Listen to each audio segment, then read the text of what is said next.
I am all-powerful, the supreme leader, the grand poobah of evil. Heaps! Hey there, gorgeous gays! Version 2 here with Donkey Kong Legacy.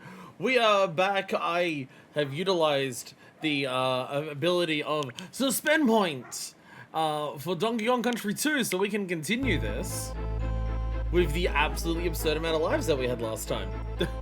This is an old Super Nintendo game. Normally, if you reboot the console, you will go back down to your like standard amount of starting lives. But thankfully, to like 30 years of technology, we have the ability to save how many lives we're on.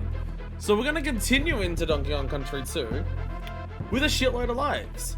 And that is very handy because the game will, well, not so much in this world, but at some points, it's definitely gonna pick up in difficulty. It already been that when we get to the hardest levels, we won't have all the lives, but we'll worry about that when we get to that. What we are doing now, after last time we were in crazy Kremland, we're going to basically the exact opposite. As in, it's literally called Gloomy Gulch. Do you think this place might be a little gloomy? It's possible. Also, I love the difference of like what Crocodile Isle is compared to Donkey Kong Isle. Because like Donkey Kong Isle was a giant thing that looked like DK's head. So it was still very much, oh wow, like it looks like the main hero. But like you have that here as well. Like Crocodile Cauldron looks like the faces up there. You can see up here, we've got those heads up there. But it's just like, you get here and it's just like, okay, the bottom of it's just lava everywhere. You got a giant swamp with like shipwreck things everywhere. You've got an amusement park that's overrun with swamp and bees. And now you just have an evil forest. Like all of the places themselves were chill in Donkey Kong, in DK Isle. Whereas here, the places themselves are fucked. So here we are. As you can see, evil forest. You can tell the forest is evil because all of the trees look like shadows. We're heading into Ghostly Grove. And ironically, for a spooky level, we get some of the best music in the game. Oh, thanks! Thanks, buddy.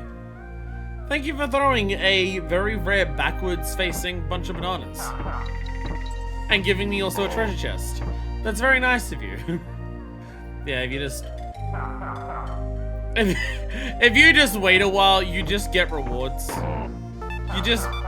You're just given shit if you just wait long enough. Yeah, the guy at the front of the start of the level will just help you if you just take in the music for a second. So welcome to Ghostly Grove in Gloomy Gulch. We have ghost ropes. The ropes appear and go woo, woo, and they do that. Is it this one or is it another level? I forget. It's not this one, never mind. It's not this one, never mind. But like, look, the forest is meant to be spooky. Like, it's all misty in the background. Like, this tree straight up has like an evil face on it. But then they give it this music. And the ghosts are cute. They make spooky noises, but they're cute spooky noises. It's meant to be a scary forest, and I'm just so enchanted by it and so endeared by it. Like, look at all the mushrooms growing. Look at like the way that like the light beams in as it parallaxes. It's so adorable. Anyway, we're approaching towards the end of the game, so welcome to what the game will do fucking constantly to get across the idea of hard endgame difficulty, which is put a claptrap, well, I think they're called clampons in this game. It'll put those next to a hedgehog, just constantly. An enemy you can only jump onto, an enemy you can only roll into. You will see that combination very frequently from this point forward. Hey, Doodles! Your bunny rabbit is very spooky. It is very scary.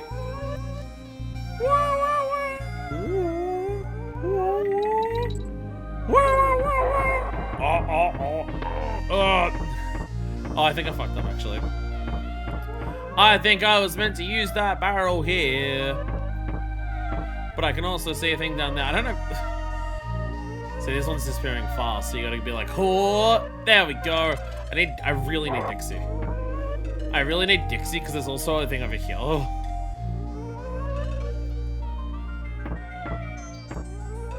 You're not gonna roll jump it. I'm gonna try. Huh! Oh, you can totally roll jump it. Never mind, it's fine. DK coin. DK coin. But you can only tell if it's like there by seeing that off there. This game is such a boss with its collectibles. It's so fun. Or is it here? Because you get... That's the one! I remember it was somewhere, yeah. That's the bonus room. Find the token! So again, I have vague recollection of most of this game. And now, I think like one of the first bonuses in the game was smash the crate several times into the indestructible bee. We have that again, but now the bee moves and it's really high in the air. But you just do that and it's fine. Finally, here's the DK. No. Is there anything here? I don't think so. I don't think we missed anything. I'm gonna kill the no with the barrel. No. Well, Russian nesting chest, but somehow they're all the same size.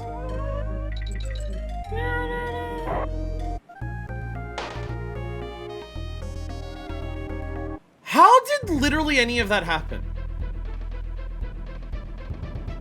That clobber is in a TNT barrel. If it ran into me, it should have exploded. What? Oh, for fuck's sakes. I am now mad. I am now mad and now the deaths will start. Okay. Let's kill the hedgehog. We'll leave you to your own devices. Series of unfortunate events. Okay, so again, you didn't make a sound that time. They're called clobbers, by the way. Me trying to greet it for bananas, realizing I don't need any because I have 80 odd lives.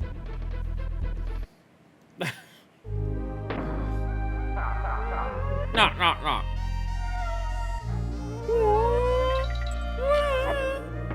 Why are you just not making sounds?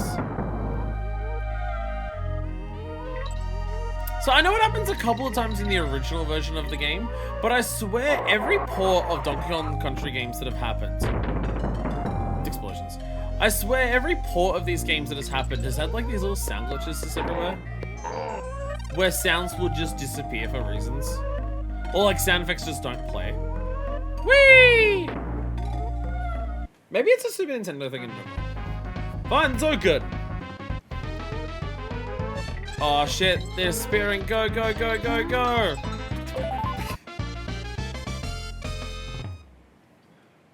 Sometimes enemies will disappear and they just don't make the sound that they're meant to. Okay, wait for it. Oh, so they're appearing slowly now, so you gotta like wait.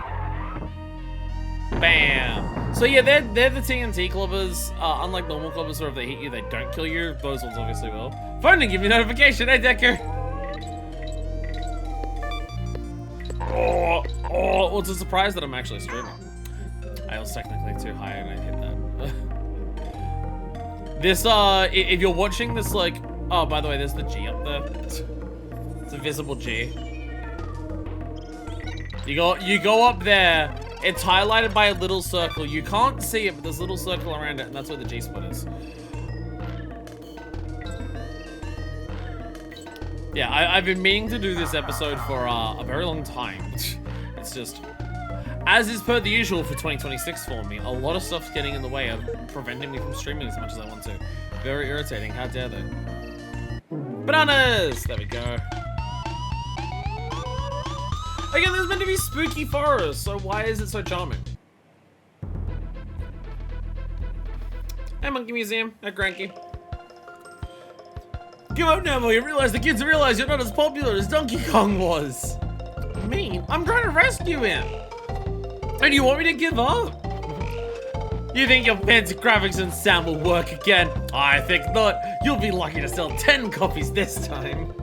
I love that they made Cranky this character.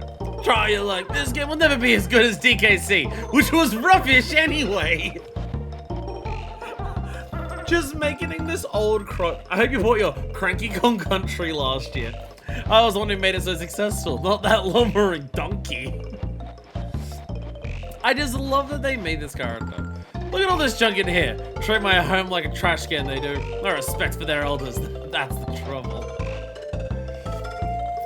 I love that they just made, like, even this far back, they're just like, what if we just make a character who's an old cantankerous asshole, who's just constantly complains that modern video games aren't as good, and over-rely on graphics and sounds to be appealing rather than good design. Time for a couple games of this here, Killer Instinct. Like, just even in the Super Nintendo era, Rare were on the ball of let that be a character type, and just make him a really old man as well. Welcome to Haunted Hall. Now, if you wanted this world to be spooky, considering it's like the spooky world and it's Gloomy Gulch, you now get it. You now get spooky. With very spooky music. So you know how we've had the theme park levels where they were roller coasters? What if we had a roller coaster but it was inside of a haunted library? And I do mean haunted! Welcome to Cackle. Cackle will chase you if you don't get the time. If the timer reaches 0, he will just kill you. And jump up here. Oh, and jump up here. Oh, the secret of secret. Secret of secret. You gotta jump up. Oh, there's a normal secret there. Oh, wait, no, jump on the wood as well. Let's find the token, shall we? There's the token. I found it. Wait, how do I get to it? This is really fun. I like this. I'll probably fuck it up too. Whee! Let's go backwards. And because we go backwards out the exit where we came in, that's where the game sends us so we can go to the other secret. They made sure the continuity lined up there, and I find that really adorable and charming. I find that really charming that they actually actively focused on that. Anyway, collect all the stars. You might notice it's impossible to collect literally all of them, so you don't need to get literally all of them. You just need to get a lot of them.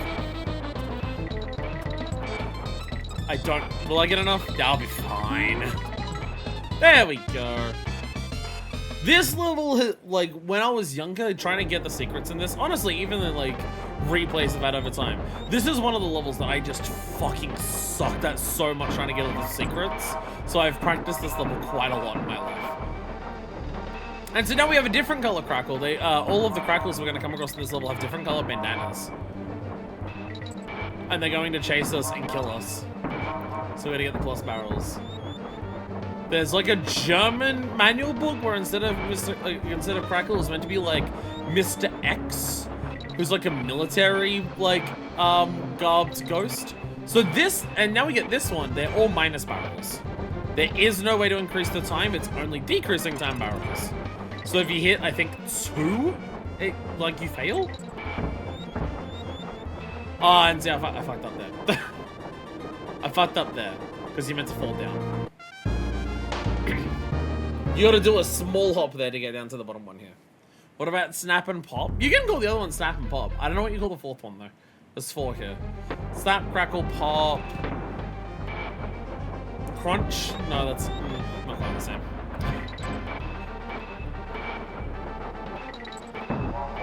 Boom.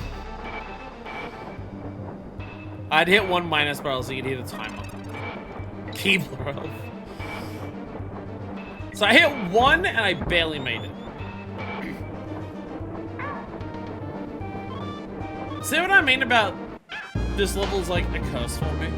The thing is, even if you go up to the top and just like don't get the bonus, jumping over those bees is actually kind of a nightmare because you're so slow at the top of that actually getting the timing right is not easy. But yeah, every time they got a minecart level in this game, they've had to have a gimmick with it. They made sure to not just have any normal minecart levels like they did in the previous game. Every minecart level has to have some form of devious gimmick to it. Oh, I'm so bad at this. I'm so bad at this one. I'm so bad at getting this. Again, this level is my curse. This level is my curse. Not completing it normally, getting all the bonuses. Completing it normally is like fine. It ain't that bad. It's just specifically the bonuses. Whee! Yeah, one of those things went into this game, they very much realized that, oh, minecart levels are like, there we go, a staple of this series. We have to have more of them. And so, every country game does. Oh, Jesus. Oh, Jesus. I can't read chat right now. I'm too busy going fast. Oh, God.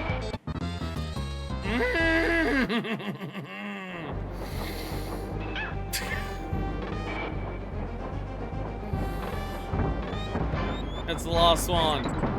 Which one is gonna die?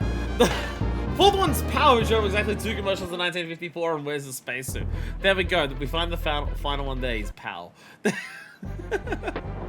We found Pow. So we have Crackle, Snap, Pop, and Pow. And a bonus that I'm just really god-awful at. Like, getting to it is hard enough because it's such a weird jump. And then you've just got these incredibly strict timed jumps to get. It's just... Ooh. Ooh. Ooh, this is why we have so many lives. This is why we have so many lives. Because this is going to be trying to get this bonus over and over and over again. Alright, go, go, go, go, go. Fucking...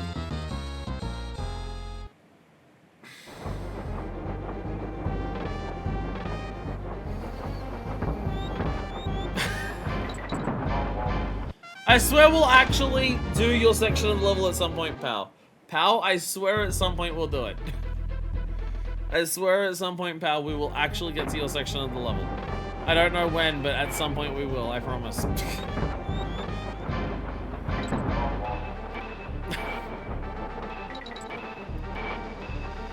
I'm not taking Pop's part level seriously now.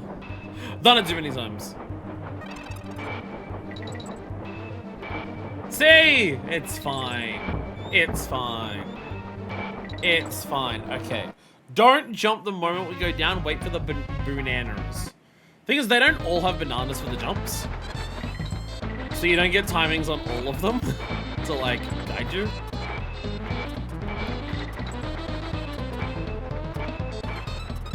There we go. Jesus. Jesus.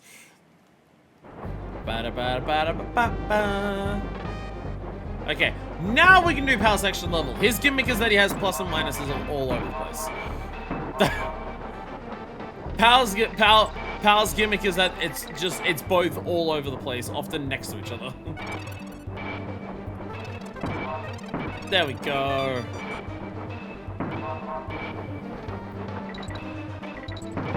Oh, Jesus. And see, even with me only hitting 1 minus and all the pluses, I still barely made it. Like, your barrier, like, your window is very, very small. Now be very, very careful. Because there's a DK code. 2, 3, 4, and I got the life. There we are.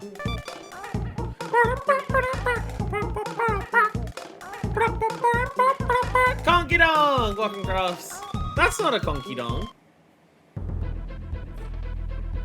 I'm pretty sure I got everything there. Yeah, I did. Did I double check for Gusty Glade if I got everything? Okay, so go. Sorry, I did. This is Gusty Glade. Another incredibly fun level. Do you like haunted forests? Well, too bad because these forests aren't haunted. They're just cute. This is where we do this, though. Bonus Snake! Ratley's back! It's bonus snake time! Now you might notice there's a lot of leaves on the screen. Whee! This is why there's leaves on the screen. We have a winds level! We have winds level! Whee! And look at this absolute mess up here. Look at all these enemies. Give me the K. There we go. Whee! See, normally you have to like be careful and like roll jump and do everything properly here, but we just have a what's the next line? Wind. I didn't see the end beginning with that. I thought you were just going weed. We also just have this moment where we just get to bounce on a lot of enemies.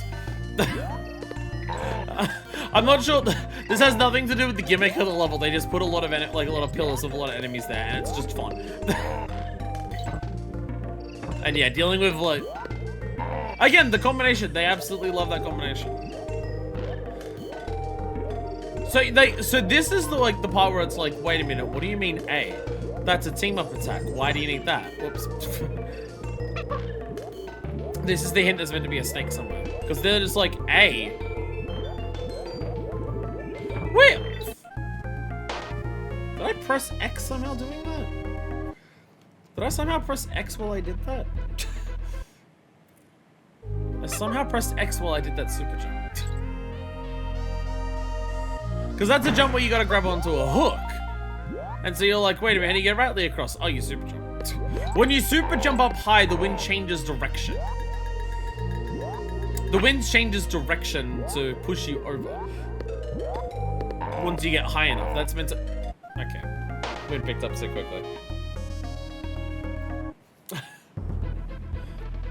Maybe this level's harder with him. Maybe the level's harder with Rightly. Maybe the level's harder with the snake.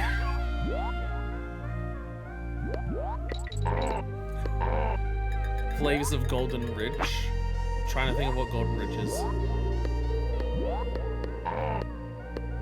Golden Gate Ridge? No, that's a bridge. There we go. Whee! No! Rightly! And yes, the sound that Rightly makes when Rightly gets hurt is very entertaining. This series has such good hurt noises for animals. Like the boink sounds on them, it's so good. Golden Ridge sounds like either potatoes or pretzels. I did have a cheese garlic pretzel twist for lunch. Oh, so chapter 4. I forgot that was called Golden Ridge. Very much so. Very much so. I probably referenced Gusty Glade while playing that, honestly. I probably referenced this level while in my playthrough of that. See, there we go. And then you can use Rightly to get to the bonus. There we go. I did it. I did it.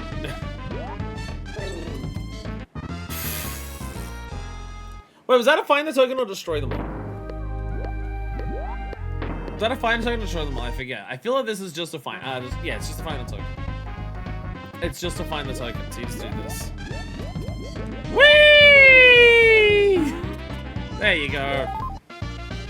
Get a super jump and just fly over everything. Thing is, I don't even think you need Rightly to get that. I'm pretty sure a team throw will get up there. So I love potato chips. You're right. I can imagine eating sour cream and onion flavor Golden Ridge chips. Yo, but you do get 3 lives for getting Rightly to the end. You do get 3 lives for getting Rightly there, though. Wind, are you? Wind just sucks. Wind sucks. Whoever liked the wind's bastard. Sour cream and onion chips is so fucking good. Oh my god. Sour cream and onion chips are really good. Do you have sour cream and chive as well as a flavor for chips? Ow.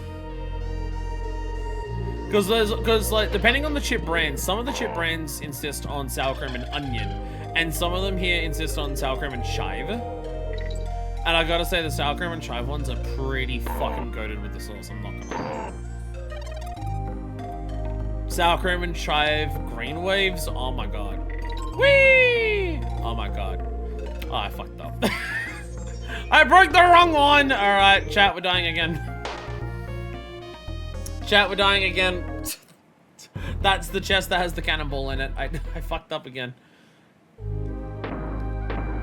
gotta not kill the enemies.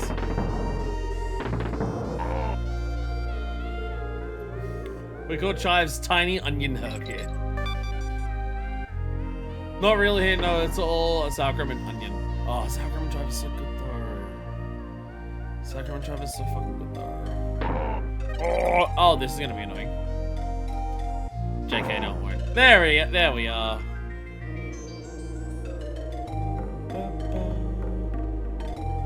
Oh, see, now the wind. So, I haven't actually shown off this mechanic yet, have I? The winds will now get to the point where it's only partial, where it doesn't stay the entire time. So now we have to actually time things.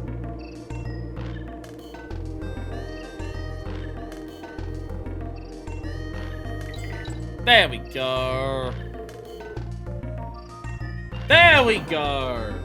We got it. We got the cannonball. Collect the stars. Whee!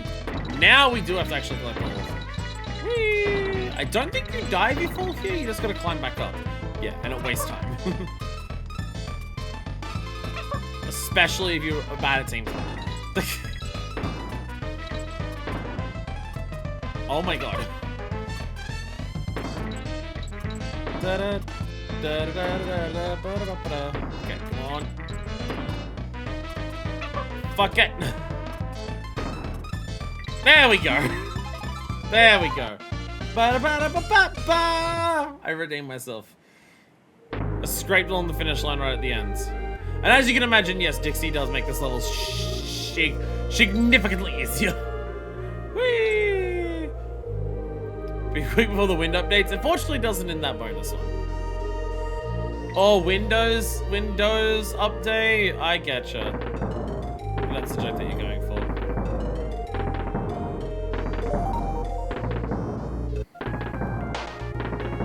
Game tricks me. I feel deceived. Game tricks me. Game put shinies and then made me go for the shinies. So the problem is I actually don't remember where the DK code is in this level.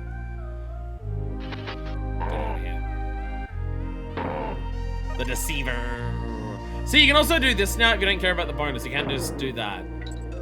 Like, got the wrong one, so it doesn't make it easier. But also, you don't have to worry about the wind, so you can just glide with Dixie. I don't remember where the DK coin is in this level is the issue. So I saw that thinking, could that be towards the DK coin? Because I don't remember where it is. Hey, Mikey! We're D'ing, okay. Oh, God. Get out of here, cannon. So now we have to time the actual blasts. To go... Whee!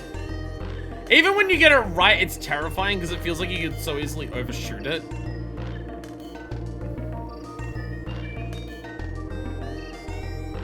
Whee! Whee! Oh, wait, no, I remember where it is. Never mind. Never mind, I remember where it is. I remember where it is, it's fine. It's fine. The moment I saw that ledge, I remembered. And now we want to blast, not in the winds. And we actually want to commit to going all the way over. The moment I saw that high up ledge, I remembered, that's where it is.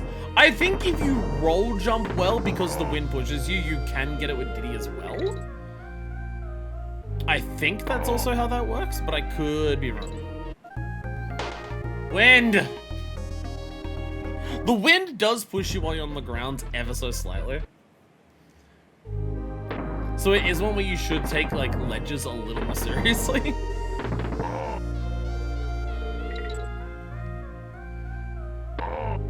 This is the issue. If you've seen me any games that I actually start getting, like, really good at, you absolutely also notice this issue.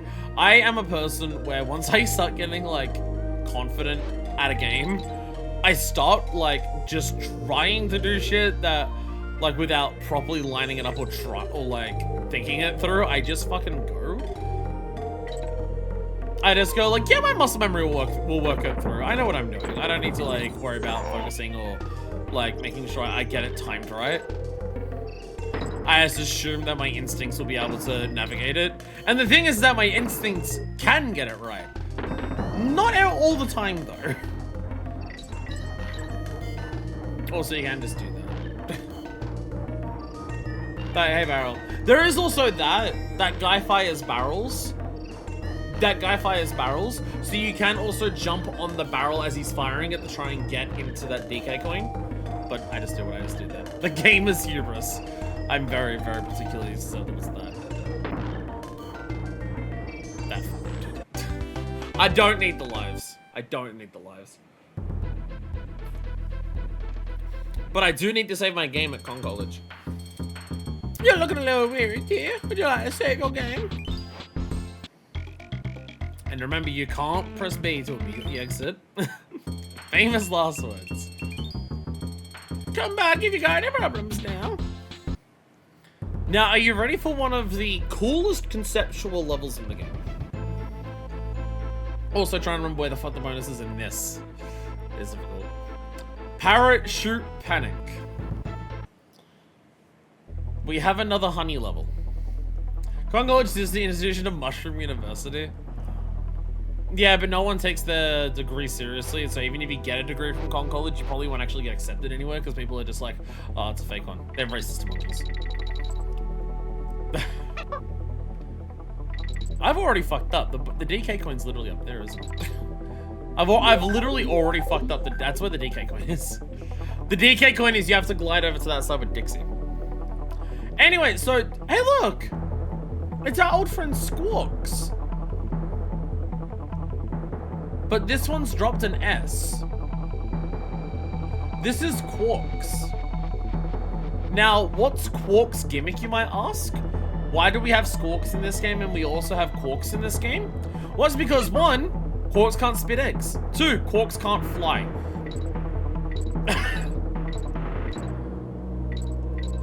It is almost like Quarks acts as a parachute. As you go down the parachute. Get it?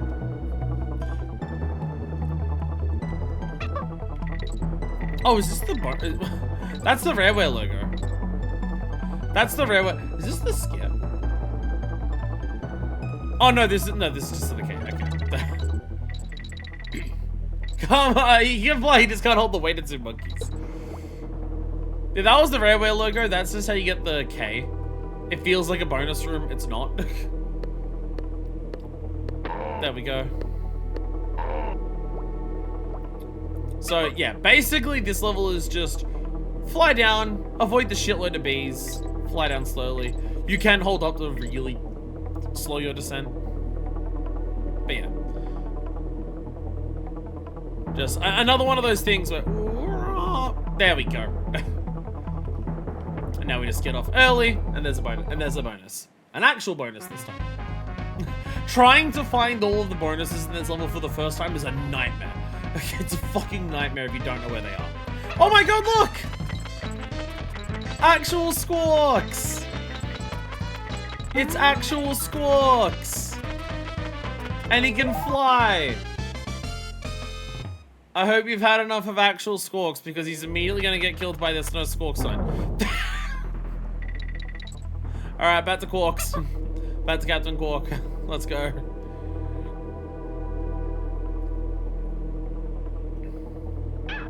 Ouch.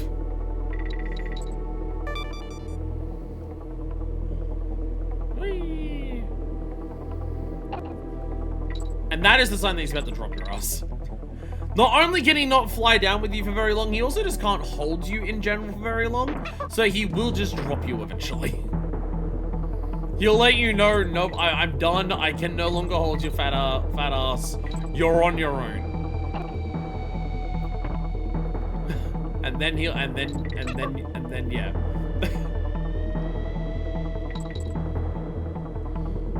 But yeah, very cool concept for a level. I absolutely adore that. Like, they have something like this. And now we saw it once again, because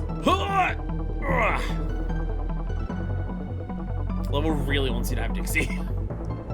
So, you might be able to roll jump that, but oh my god, it's Squawks again! Hi, Squawks. Hey, buddy. I love how in this level, where you have the parrot that can't do shit, they give you 2 bonus rooms One about using squawks to fly, and the other one using squawks to shoot nuts. Just to be like, yeah, this is what you're missing in this level. It was very silly, and I love it. Okay. There's a chest alleyway before you reach the destructible honeycomb at the Adamantos. What? Wrong game. Are you making a Banjo reference? I don't like doing this part with only one monkey. Same Oshan? Oh my god. You're referencing the Cockmaster. I ain't thought about Cockmaster in a while. Whee! Point, point, point.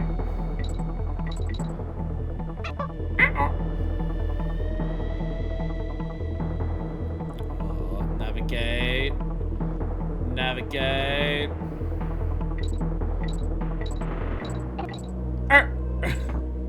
And from one to the other. We got the transfer clean.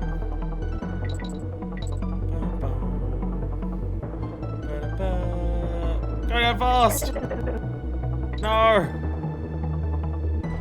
Don't worry about the G, we literally don't have the Kong letters. Go! Go! Go down. There we are. Yeah, we made it. Do I need... No. Oh, this is just to get the bonus here. Okay, 1, 2, 3, 4. There we are. So I believe we did miss it. Well, I know we missed the DK coin. I believe we got all the bonuses though. Yes, we got all the bonuses. We did get all the bonuses. We just missed the DK coin. Once again, the DK coin is just literally doing this. Yeah, there it is. There it is. There it is. We got it. We're done now. Oh, no, Songy's bonus bonanza. This world's almost done. Holy shit, we're kind of speeding through it. Hi there, Kongs! I've got some amazing star prizes just waiting to be won. But we're gonna have to do the next level 6 times, so. Welcome to Lockjaw's Loot. What is the name of this area of the island? Gloomy Gulch, Fearsome Forest, or Spooky Heights? Gloomy Gulch. Good answer. Here we go again. How many little wasps did the end of area giant wasp break up into? 3, 5, or 7? I think you have 4 surrounding and then 1 in the middle, so 5. All right, on to the next round. What is the name of the trendy surfing Kong who operates his barrel flights? Cranky, Chunky, or Funky? This is funny because Chunky Kong does actually become a Kong later. Funky! Let me get a balloon. Haunted Hall, but like a pirate hole and not like the hole at the level that we did. It's like it's clever. What is the name of the forest level with the blowing wind in it? Breezy Battle, Windy Woods, or Gusty Glade? Gusty Glade. Good answer, here we go again. On the Crumbling Island map, how many small wasps hover around the wasp hives? How many go back and forth in front of Crazy Kremlin? It's 3. Okay, try this one out. What is the name of the Kremling Islands that you are on? Crocodile Dump, Crocodile Isle, or Crocodile Country? Crocodile Isle. 3 out of 3, you're pretty good at this. And Gibbon Game. Which of these is not the name of an area of the island you have played? Crocodile Cauldron, Crazy Kremlin, or Crocodile Canyon? There's no canyons. That's correct. Here's the next one. What's your swordfish buddy's name? On guard, Swordy, or Stabber?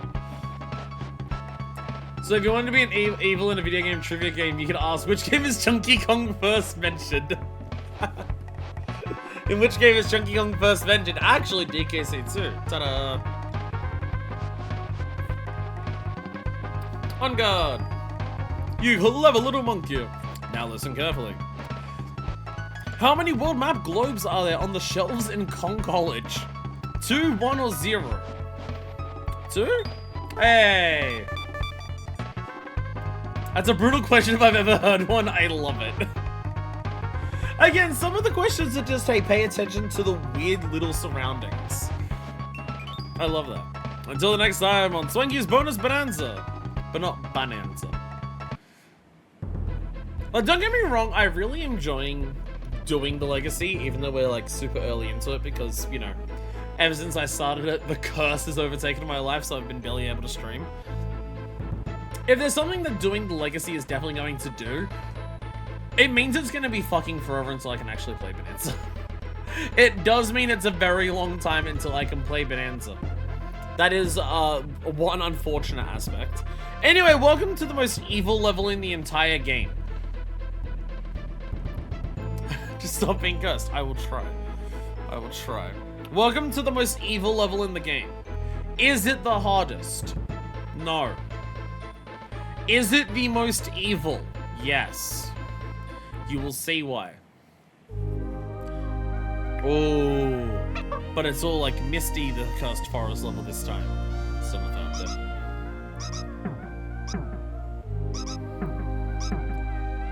This is why they had to make this music peaceful. Because of this level. One of those, in concept, I like the levels. In execution, fuck this level. Also, we now have green versions of these guys, of Cutlass. Yeah, their sword doesn't get stuck for anywhere near as long, so you have to jump on them and get their head, like, with really accurate timing. Yeah, just an entire bonus section up there. You can just go up there, get some goodies. Bonk, bonk. Bonk, bonk. Ow. I think there's something actually up there. Let me double check and actually team throw up there, because I think there actually is something up there. Whoopsies. Whoopsies. Actually, is there even a DK barrel in this section of the level? Oh, there's one right at the beginning.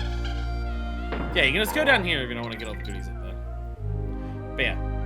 You can see their sword comes out. Well, I killed you really quickly. Maybe you didn't see it there. But their sword comes out super fucking fast, so...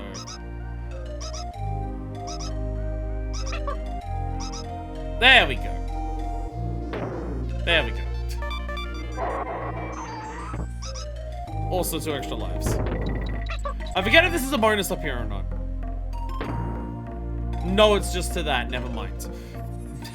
Never mind, it's just to that.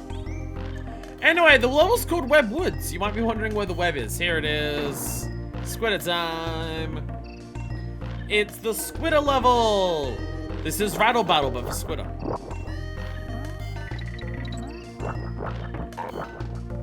So we're just gonna, this is gonna be most of the level.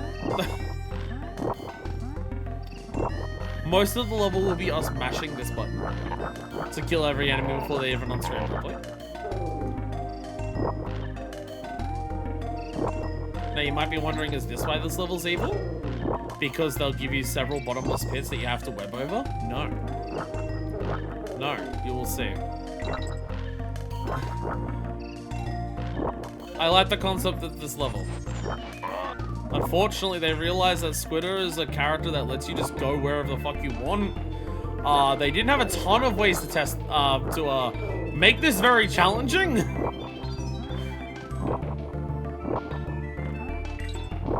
So part of their solution was just to have it be a little slow. Kill that guy before he even jumps off.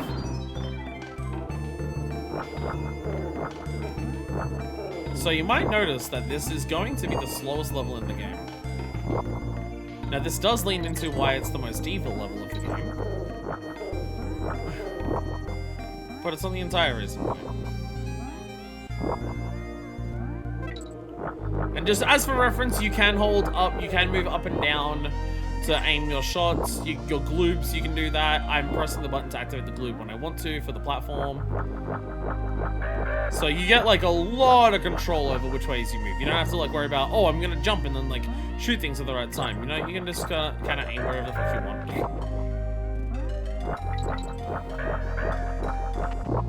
I'm just gonna slowly walk along, kill everything here. Some of these webs are disappearing really quickly and it concerns me a little bit. And then we work our way back up. Shoot you as we go up. Hey buddy, how are you today? Are you dead? Hell yeah you are. Oh, that was way too high.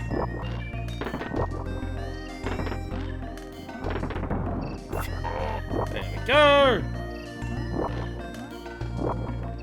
There's an end down there. We are not going to worry because why would we care?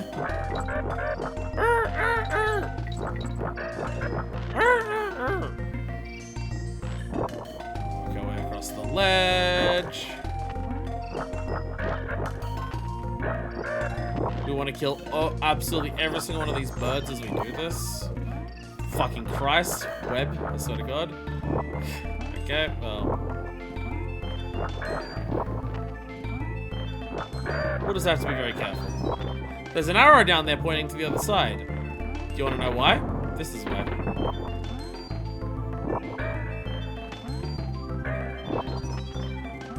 So we're just gonna follow this ball for a bit.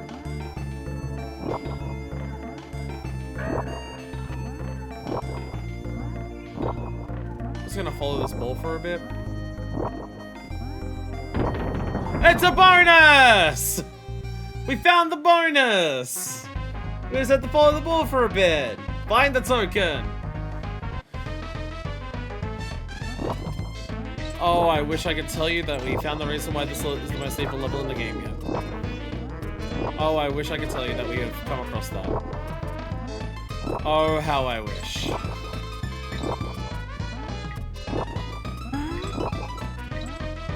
But we got it! We got the Creme Coin. Now we don't have to do that again. Just potentially everything else. I want to like this level because, like, you know, I like playing as Squidder and, you know. May not be the most thrilling thing in the world to have, like, a completely free-form level of just a bottomless pit where you just go around anywhere, but, you know, for a bit of variance, it's fun. I want to like this level so badly. But I just can't.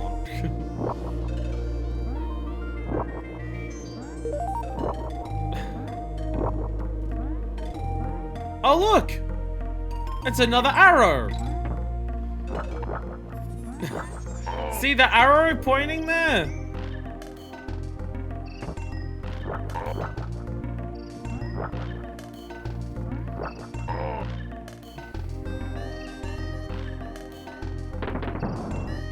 Now, at least this time, it goes at a normal speed and we just follow it because of these ledges down here. Oh my god, we found the other bonus! They very much were very aware of how to make a lot of, like, very complicated, different styled gameplay with Squidder. They definitely made this level and then realized afterwards they weren't sure how to make a full-on Squidder level, huh? Because, you can't actually, like, break into, like, any walls himself, and, you can't hide the bonus anywhere and just expect people to go grab it. So here we go. Fuck this fucking level, and fuck everything it fucking stands for.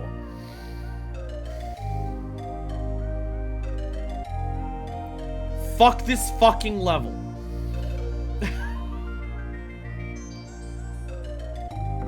The slowest fucking level in the fucking game. And they do this shit to you at the end.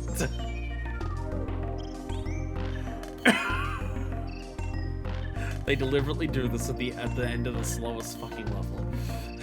It's so fucking evil.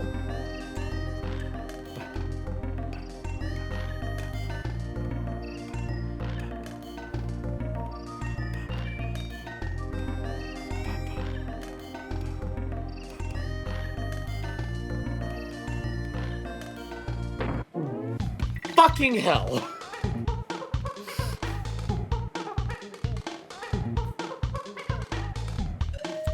Let's do the level one more time! Fuck Webwoods. Fuck this fucking level. Fuck this level and everything it stands for.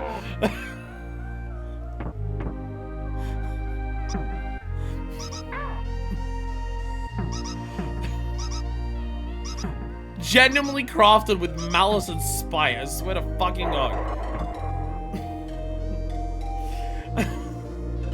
Fucking hate this level. Again, I want to like it, and if it wasn't for that, I could be like, it's at least a fun distraction. If it wasn't for that, I could be like, at least this level's like it's not the hardest, and like, you know, it gets a bit repetitive, but you know, it feels very different to other levels, you know, it's, you know.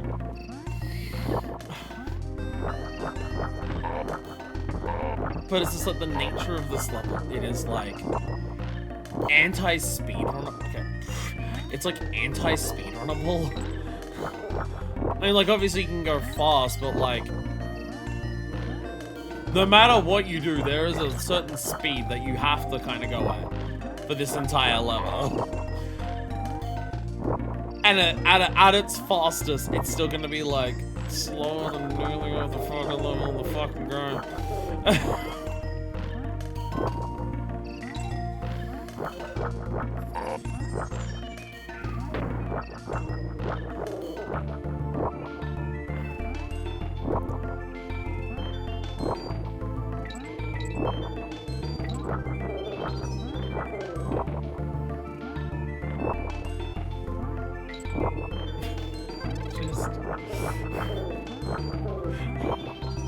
People that make you completely, yeah, you are physically, like, it's the end of level bonus. So if you fuck it up, it is the very start of the level. Not even just, oh, the checkpoint. No, it's the end of level bonus specific, like, that it's on. So it has to be from the very, very beginning. It's so fucking evil. Someone found out that their wife cheated on them, like, the day before they came into the office, I swear to God. Like, oh my God.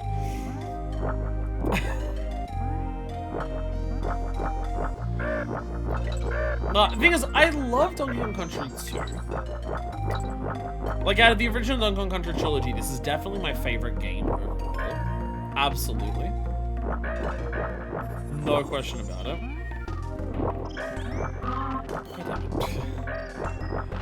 However, I will say, out of the original trilogy, it is probably the game that has the most sections that I dread coming back to. Oh, for fuck's sakes. I don't know how that web counted as being on the same level as the cannonball, but okay.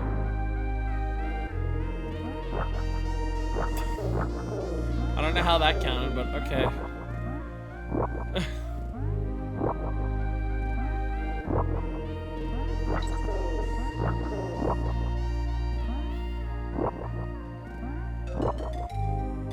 And even like the checkpoint's not that far into the level either. Like, the O's not until after the checkpoint. The O's not until after the checkpoint. So even the checkpoint is not like very far into the level.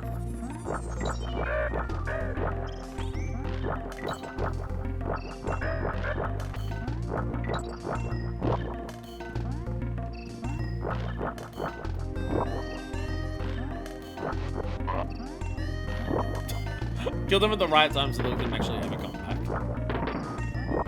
Very early, spiteful of this. Again, someone found out their wife cheated on them, like, before they came into the office. Literally, like, as they came home the night before, they found their wife in bed with their brother. Stayed at a hotel that night, came into work the next day, and they were told, what's my job today? You need to place the DK coin in Web Woods. We've had a lot of trouble with it. We can't place it in any spot where players will actually struggle to find it because they literally have the spider for the entire level that lets them go anywhere, and half of the level is just bottomless pit, so it's not even like there's any, like, particularly hidden spots in it. We've been really struggling on this for a few weeks, and we need to finish Gloomy Gulch. Can you find somewhere to put it in the level? And he's just thinking to himself, I'll find somewhere to put it into the fucking level.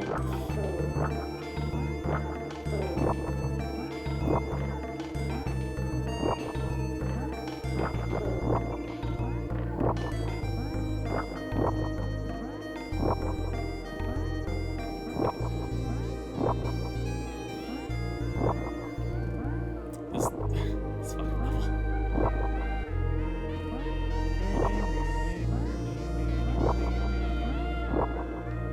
God damn it.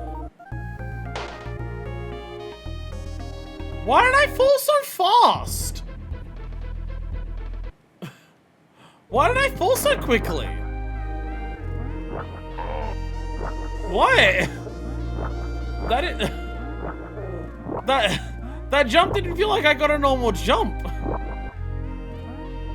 I wonder if I technically didn't jump off the platform, but that was like the bounce that you do into the air when you get hit by an enemy. When you get hit, you're always like forced to auto jump in the game. It's kind of like a way of getting you out of the danger for the next character. And also a way to also just like use damage boost intentionally to just like get hit so you can jump over something. But maybe for Squidder that jump doesn't work very well, and it's just like, I felt like I shot down really quickly. Again, we're in Gamer Hubris territory where I've dealt with the bullshit that is trying to get the fucking DK coin at the end of this level. And I didn't get it. So now I have to redo the level, and now I'm just grumpy.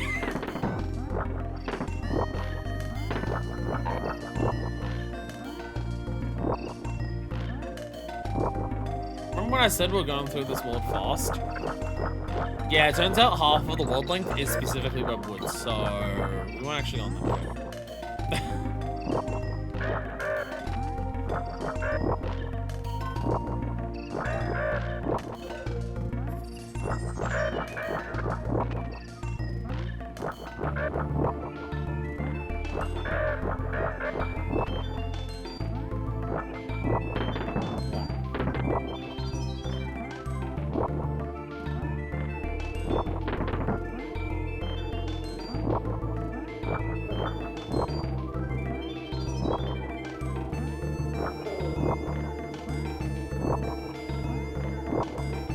It's alright, we'll get there eventually.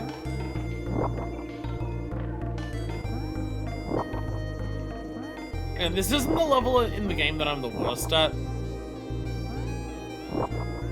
Because, like, you know, most of the normal level is not actually even that bad.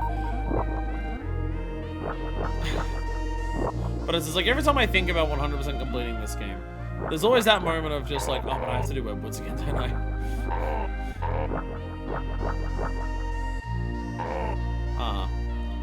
Oh, 100% the game again. That sounds like fun. Webwoods. Maybe not. I don't care if it's fucking cheating.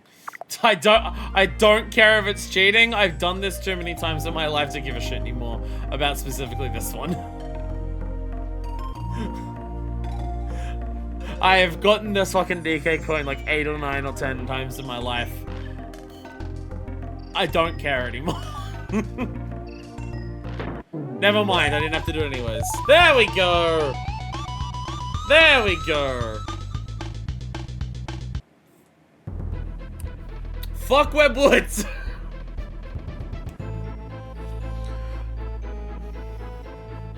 I think it's like, we've had that before, right? This isn't the first time that we've had a DK coin as an end of level bonus. Marshtomp, the second evolution. The second evolution of Mudkip. Or the first evolution, I guess. The middle phase of Mudkip, Marshtomp Marsh, or whatever it is. Back in Crazy Cramland. That had a DK coin as an end-of-level prize as well. You had to bounce from the barrel that the cannon shot out to get it. The difference is that DK coin stayed as the end-of-level bonus for as much time as all the other prizes. That one's there for a handful of frames, and then it disappears. If I was playing this game, I'd be on the news. Doing that, trying to get that fucking DK coin as a child whose reaction, like, abilities are nowhere near as good, and also, like, is way slower at doing the entire level, and doesn't have access to save states because you're playing on an actual Super Nintendo. Oh my fucking god. Oh my god. Trying to get that fucking shit as a child. Oh dear god. Anyways, that is actually it for the levels of this world. I don't know if it's actually true, but it feels like this level has less, this world has less levels than others. It's 5. I think some others, I think most have 5 or 6. But I think some of them are straightforward enough that it feels a lot shorter. It's just Webwood specifically. It's just the longest fucking level in the game. Welcome to Creepy Crow. Oh my god! The first boss is back to life! But as a ghost! So I get he's not actually alive. I guess he's just a ghost. And he's back for revenge. So, yes, we now have to actually chase him. And he throws eggs at us. Which gets really concerning. Trying to dodge all these. This is actually the hardest part of the boss fight. That's actually the hardest part of the boss fight, trying to dodge those eggs. So, yeah, he'll send out ghost crows, because we've killed a lot of these in this game, especially in the last level. So the gimmick is jump on the real one, and a barrel will spawn. And then you can use that barrel, bang, to attack the ghost. And now it gets completely fucked, because now they come sideways as well.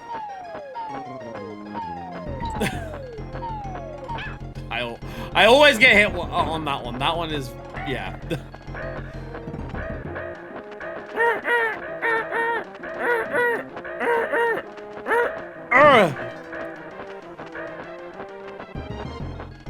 Come get me! And as we all know, when you defeat ghosts, they fucking explode and die. We did it! And now we killed the crow's ghost. You will never return to the live stream. You will never come back. Goodbye forever. Did we get everything? Yeah, we got everything including God. Croast. They gotta call him Croast. And I want to K. Rool's Keep. So, remember in... This is part of why I love K. Rool as a villain. Remember... Okay, so... If you think back to Donkey Kong Country 1, when we started seeing stuff of the Kremlings, right? It was all of their machinery. It was Kremcock Industries Incorporated, the world's. When we started coming across the Kremlings' impact on Donkey Kong Isle, it was the factories they had built, the machines that they had built, the pollution that they dumped into the water, right? All of that stuff is, like, you know, represented in why they've, like, destroyed their own islands here. So remember how it was kind of a twist and kind of weird? That it's just like, you go through the game and you get an idea that the Kremlings are industrialists. They're building factories and everything like that. They're building, like, elevators and machines. And then you get to the end of the game and you fight a pirate on a pirate ship. For some reason... K. Rool has once again changed his fucking mind. K. Rool's pirate-themed game where you start on the Gangplank Galleon and he's now calling himself Captain K. Rool. Yeah, he, the top of his island is a medieval castle. Now! For some reason. the top of the island, the final world, is a medieval castle. And look, you can see that I'm once again... Gotta keep him guessing.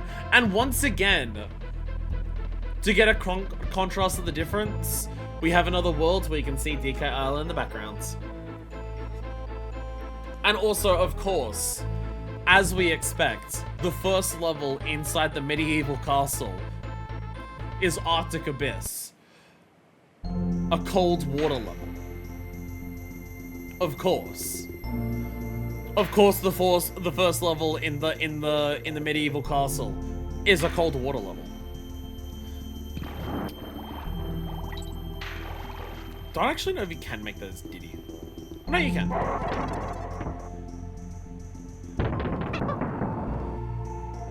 There we go. Oh, look. Yeah. That doesn't do anything else. It's just that. It's just that. Welcome to On Guard's level! It's time for On Guard's level! Yay! It's the On Guard level. Snapjaws, get the fuck out of here. 2 bananas. This is clearly a hint. For a bonus. Collect the stars. I know this game too well. I know the game too well. On Guard moments. I really do appreciate how much the animal buddies get more of a spotlight in this game. Because, like, there's some levels in the previous game that feel like... Swordfish moment. There's some levels in the previous game that feel like, you know, highlights for certain animal buddies. Like, you know, Winky Walkway. Even though Winky and that... Even though I'm pretty sure Winky and Winky Walkway is a bonus to get. No, oh no, he's sitting on a platform. Has anyone made a mountain guard joke yet? No, but the fact that no one has is quite the surprise. Whee! Stabbed. And then I died. I tried to stab and then I got killed for it. These starfish. These starfish. Oh my god.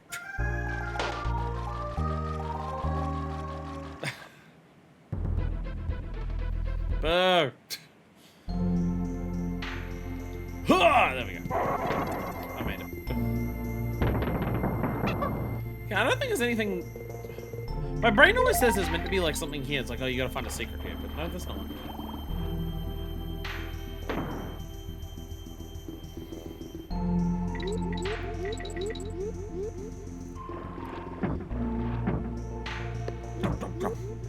See, the thing is that they start bringing in the starfish. And also just like verticality. And it's just, oh my god. In the previous game, when you had on guard in a water level, you felt fucking invincible. Because basically every enemy, oh my god. Basically every enemy that you fight in the previous game underwater, like, comes at you head on. So if you have the swordfish, then you just attack everything head on and it's like totally fine. How did that not...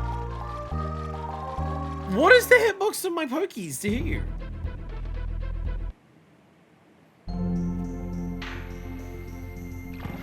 But a guy that loves a real bitch for guy can only attack sideways. That's how they get you. Dixie, please. At least there's plenty of bananas at the beginning. But also just these starfish are annoying anyway. no matter what for On Guard.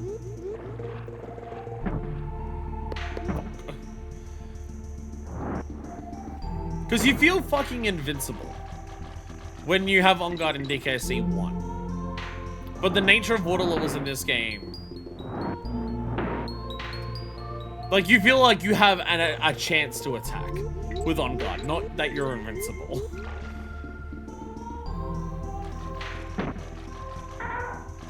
How? What is the hitbox here?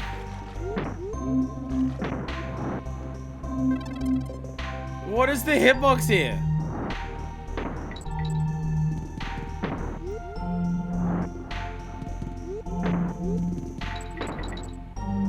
But I got another one, so it's fine. And I was at the halfway point. Thing is, I remember where the DK coin is in this level. One of those, once you know where it is, it's really... But that counted as hitting you? I don't know. What is the hitboxes? What are these hitboxes? So I remember the DK coin. For fuck's sake. Because that's a DK coin that's really hard to forget. Because you need to go super, super fast to actually get that height there. Because if you just swim along normally, you have to go under the DK coin and you can't get it. You actually can see it, I'm pretty sure, if you go under.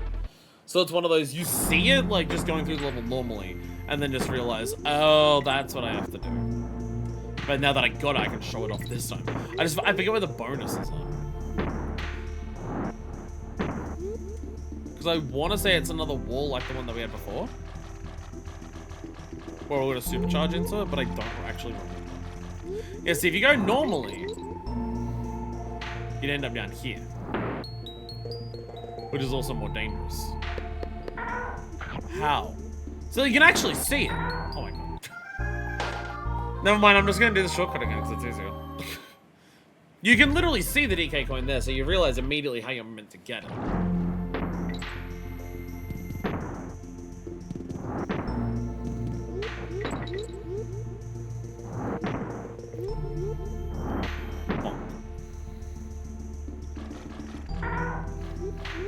What are the hitboxes here? What are the hitboxes in this? I don't understand. I am no longer understanding what counts as me attacking the correct way or not for this fish. I no longer understand.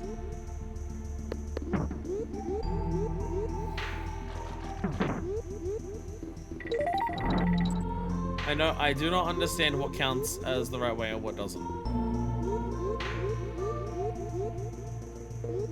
I don't think so.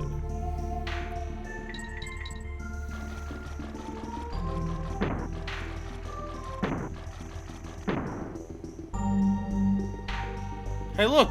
I wonder what this wants you to do. Wants you to suffer.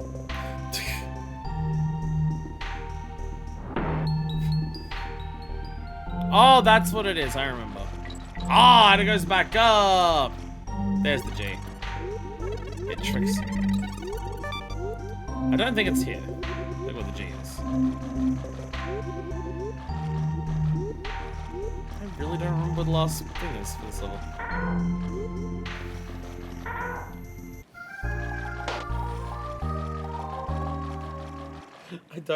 I don't understand. I don't understand. I will never understand. I will never understand. I don't get it. I don't get it.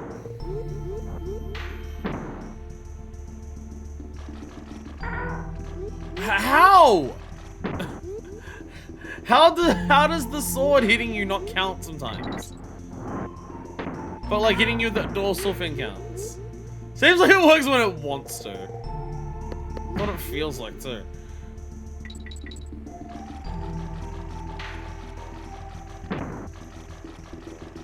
Yeah, this is mainly these starfish. The way the starfish work, they just pain in the dick balls. Oh, I got it that time. Let's go. I like the jingle sound that they make when they explode. I don't know what. What the fuck? That time you got hit by the star at the end of the dash, where it's basically a scripted sequence. I don't even know. My horn was like pointing directly towards that one that time. I have not. I'll be honest, I don't remember the hitboxes for this being this weird. I don't remember the hitboxes for this level being this bizarre.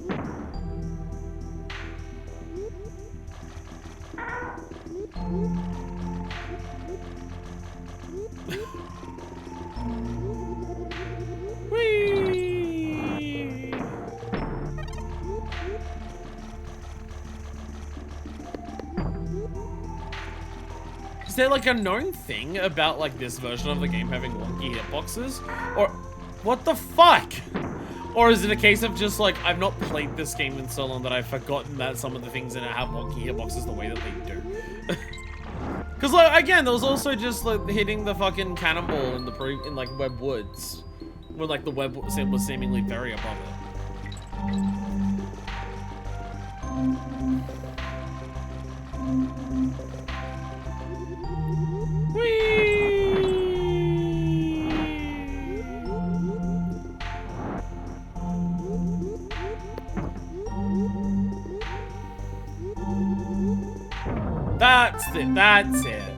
That's it. It's a hidden wall is the bonus. That's where the bonus is. It tricks you by making you think it's another dash to like go over before the water shrinks. We actually have to go back to where the water was shrinking for it. That's what it is. Welcome to another nesting treasure chest, but on ice now.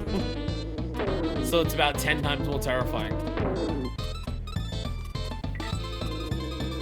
There we go. Ba-da-ba-da-ba-ba-ba.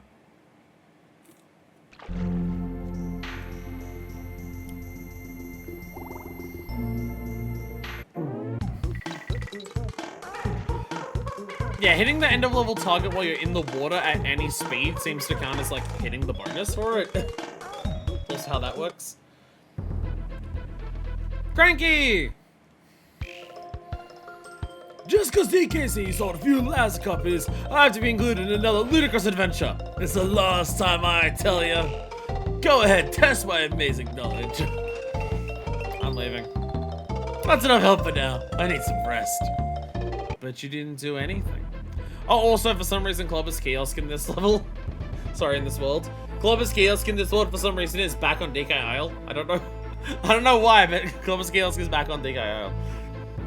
So you just run off the map and let me just quickly go back home.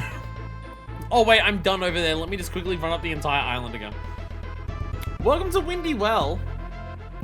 So remember how we had a wind level recently? Well, what if we had another?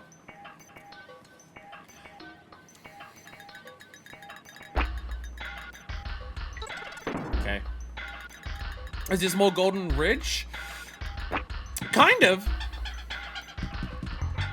But it's also more similar to, Reverse Panic Shoot Panic? It's more like Reverse Parachute Panic as well. I actually can't count it. I fucking love this level. There are parts of the level that are like super difficult, but I love this level. I love this level. Oh god. Shit. Never mind, we don't actually kill him, we just run away because the wind immediately picks us up. So then we have sections like this. I love this level. What? Oh.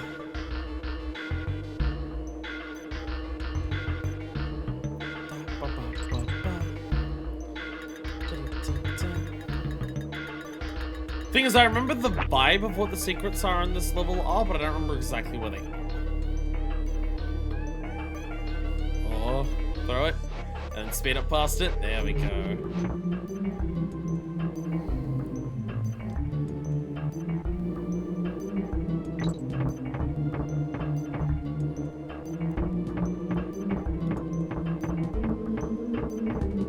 There we go.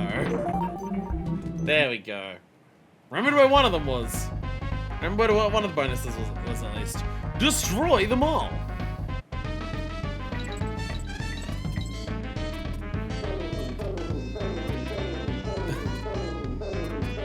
Oh, so hard. It's just an excuse to murder a shitload of dragonflies. Now, unfortunately, it doesn't mean I missed the DK barrel that was down there, but I will. There was a DK barrel down there. We now don't get that. Oh, there we go. Is 4 bananas worth trying to go navigate that zinger? Fuck no. Fuck no, why would I bother? Whee! Oh, but I hear there. Demonstration with Diddy Kong, destroy the mall. The mall has destroyed all of the local businesses around here. You need to destroy the mall. Hindsight, Diddy Kong's a very unfortunate name.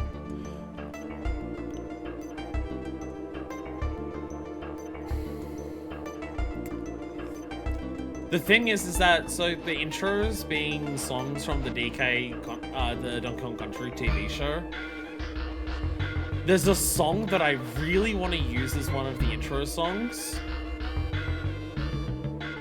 But it's sung by Diddy, and having the context of it being sung by a character named Diddy just makes it so much worse that I don't know if I want to do it.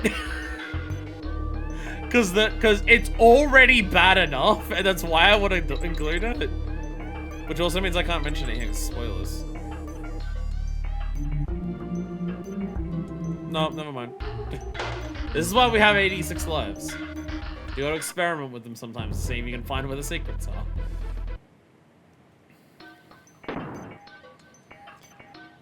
I still find this game to be such a wild-ass move from Rare. In a way that I absolutely respect. Like, Rare were given, like, control over Donkey Kong. Like, Donkey Kong had been used as, like, you know, the original, like, arcade villain, using a couple of other, like, Mario things. But then it was just, like, they gave Donkey Kong over to Rare to just be like, hey, can you, like, turn Donkey Kong into, like, another Mario? I love this section, by the way. If you jump at any point here, you will have to navigate these bees. So the game gives you, oh, do you want the extra life balloon? Do you want the N? Or you'll have to navigate all the enemies though if you jump up.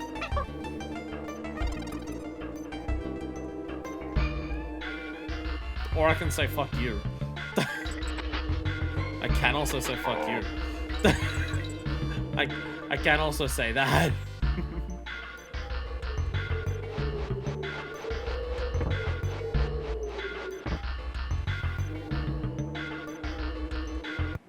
No, okay, never mind. Oh no, it's literally right there. It's literally right there. Trying to remember where the other secrets are, and it's really hard. Because there's so many spots where you can like do like little wind shenanigans.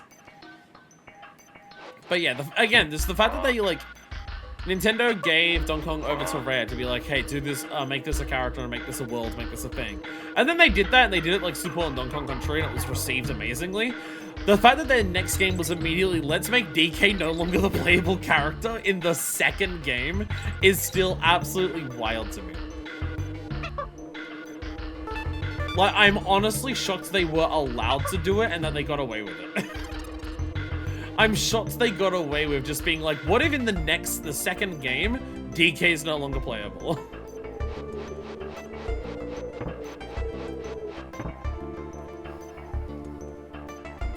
And it's even funnier because, spoilers for very, very old game, Diddy's not playable in the next game either.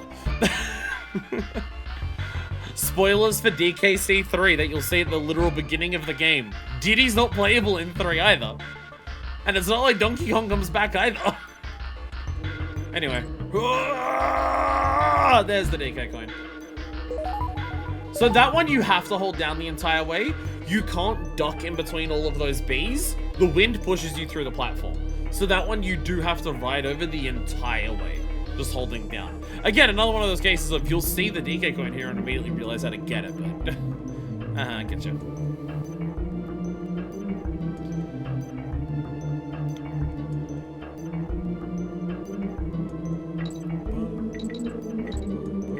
God, I love this music so much. And...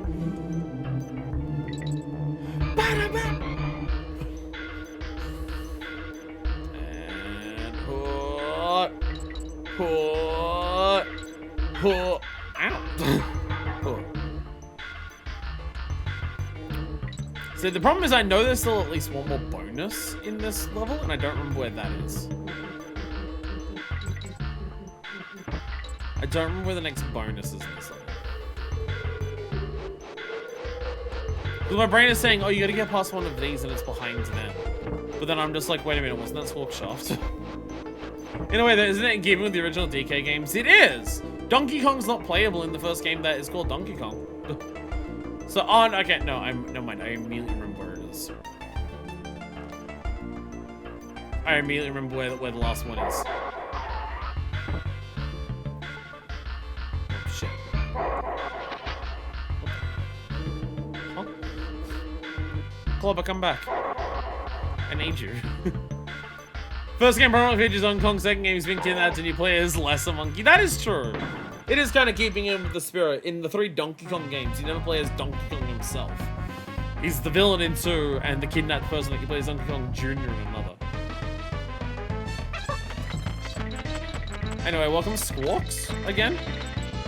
Who's just here to get, like, a couple stars.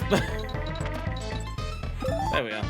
Donkey Kong Sister Series, Monkey Bong. I'm sure you could absolutely find bongs that look like DK said. You absolutely could. Absolutely. Oh, that's the trick. So, okay. I completely realized that everything I did at the end there missed like why the end of the level was a bonus secret. The way that is meant to work is that there's a hook at the end of the level. All the way to the left, like to the left of the no squawk sign, there's a hook there. If you jump onto that hook and jump off the hook, the wind picks you up. And the idea is that when you get towards the end of level bonus, the wind drops you, so you have enough height to get the end of level bonus. But also, because the wind picks you up, you can no longer land on that platform beneath the end of level bonus to get that to get to the clobber, past the cutlass to get to the bonus barrel. I think you can technically let the wind drop you at the end of level bonus and miss it, and then backtrack, but yeah. So it's meant to be another case of the hook is there to trick you. If you go for the hook, then you will be sucked. But I just ignored that. Because I'm a fucking gamer. Anyway, Kong College. When you see Captain K. Rool, can you ask him if he's done his homework? Sure, Wrinkly. Take care, dearies! I'll ask him if he's done his homework when I see him. Anyway, welcome to the first actual castle level of the castle world. It's called Castle Crush. I hope you like auto-scrollers. Because this is a vertical auto-scroller. And now we get castle music, which is baller as hell. I went to Kong College and everyone there knew. Oh, look! It's DK Barrel. I also hope you like Rambies. Because I found a Rambi.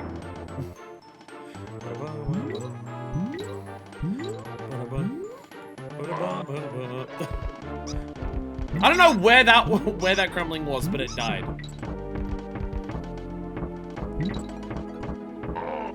Hey, big angry crumbling. Crushes. Well, Crush is what they're called in the first game. I don't know if they're also called Crushes in this game. Some enemies change names to the two games. They're Claptraps in the first game, but they're Clampons in this one. Because they're like way bigger mouth. So they're technically not Claptraps anymore. I love hitboxes.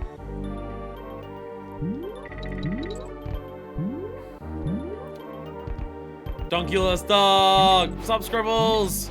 Currently it's a Kongless Kong. It's Kongless Kong. We're a rhino right now. And jump over. Rambi isn't just for making things easier. We do need Rambi. Specifically here! Arrgh, there we go. I thought Claptraps were annoying robots. What are you talking about? How could you dislike Claptrap? I can't do a Claptrap voice. I should play Borderlands 2 at some point. I did an LP of Borderlands 1, and I enjoyed it. But I've also heard that Borderlands 2 is basically the best of the franchise. None donkey with left Kong. Bye, Rambi. Bye, Rambi. Oh, look, it's that combo that the game is starting to abuse all of the time. Whee! I can't remember if there's anything actually down there, but now we just wait. Now we just wait. I can't remember if there's anything actually down there. I don't think there's a bonus or anything. Hell yeah. Anyway, off a barrel!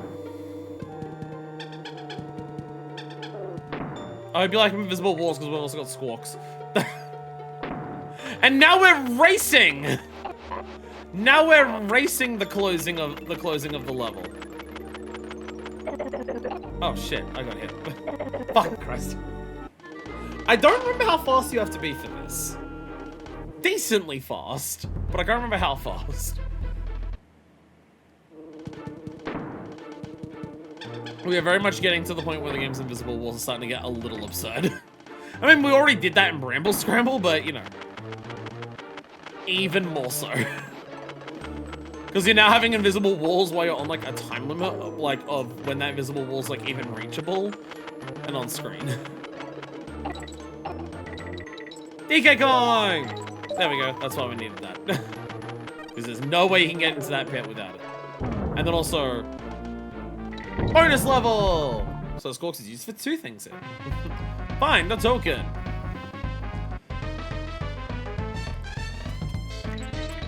Follow the bananas. Follow the bananas. You're gonna get crushed. Follow the bananas.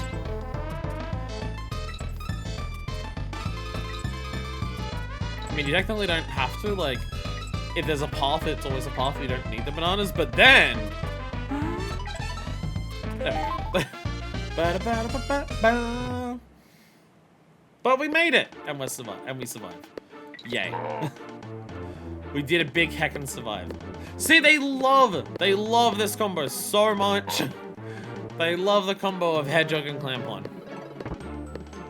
No, like seriously, they really love the combo of Hedgehog and Clampon.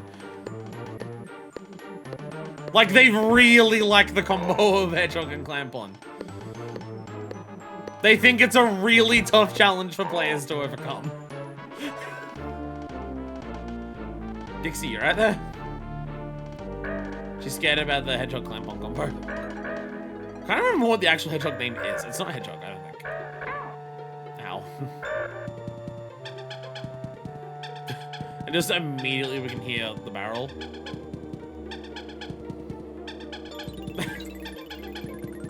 I do love this. This is, admittedly, very funny. That is, objectively speaking, very funny to do.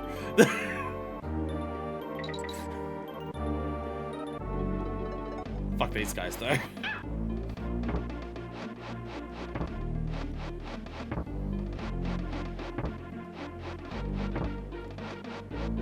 Oh!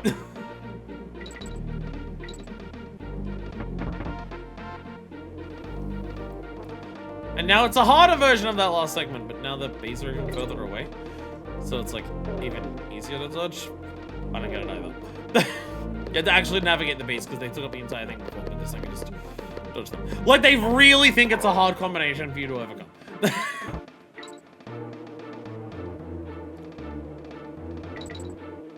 Oh, that's what you meant to do there. You take the barrel and then you can go in there. I can't remember if that's a bonus or not. I don't remember. I think it is. I think I missed a bonus. No, I didn't. Never mind. Never mind. It was just the end of level stuff. Yay! Castle has been crushed. And I guess we're doing more cold levels because we're really high up in the sky? We're gonna Clapper's Cavern. If you remember Lava Lagoon and Slime Climb. What if Lava Lagoon and Slime Climb fucked and had a party baby? See, they really think it's a hard combination for you to overcome, and it is when there's fucking ice physics involved.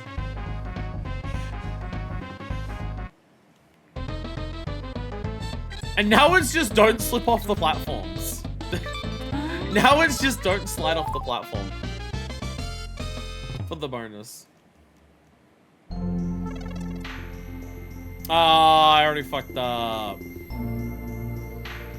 Pretty sure the DK coin's there. Just see me snap it. From memory, that's the DK coin. B. I think it says that because it's lying to you because you press A to team up, though. I think it's one of those they're lying to you to trick you.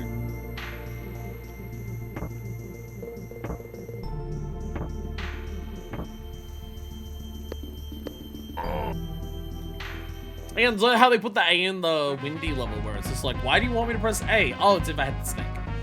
So I can jump over this gap. But then they put a B here and then it's like, why B? B's just jump button. But I think they do that because the secret is you're actually meant to press A. Because if you go up this... Yeah, they say, oh, press B and you can get the K? There it is. There you go. So yeah, they just actively lie to you. They're just like, press a button and it's like, that's not the button you need to press for the bonus. Oh, I pissed you off. So yeah, remember Slime Climb? How there was a fish in the water that wanted to eat you if you went into it? Remember Lava Lagoon, how the water was too hot to touch and you had to like cool it down? Again, those two have now had a baby.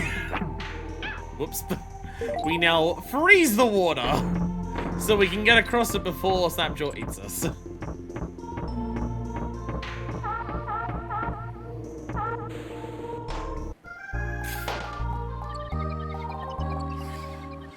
This is actually some of the more precise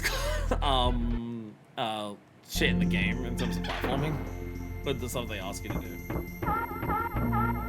Yeah, we even like missed the first one.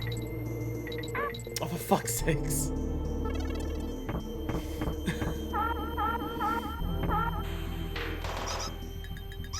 Oh my god!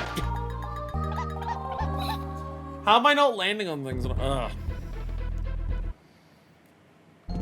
Again, the stuff that I do in the game skillfully, and then the stuff that I fuck up is...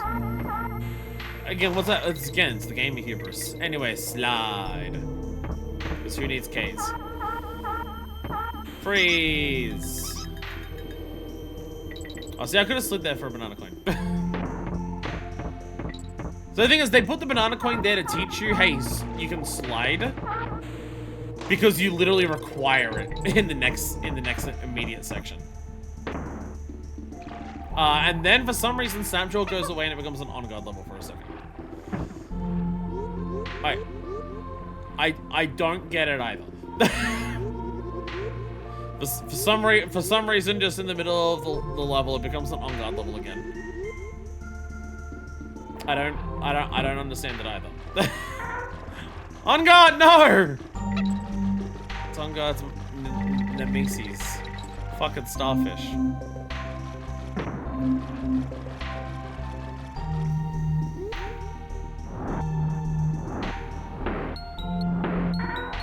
On guard, no! On guard! On guard! On guard! I swear.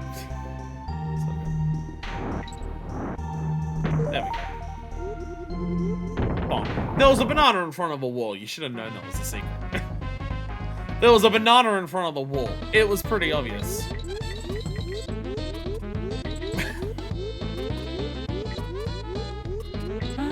I did it. I'll be honest, some of the... Sure, there's an on-guard bonus room. There is! I guess that's why they have it. They have the on-guard section, but yeah.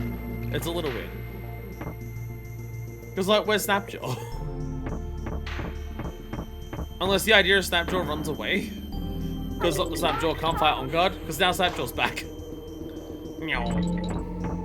Meow. So the platforming here does feel really sick.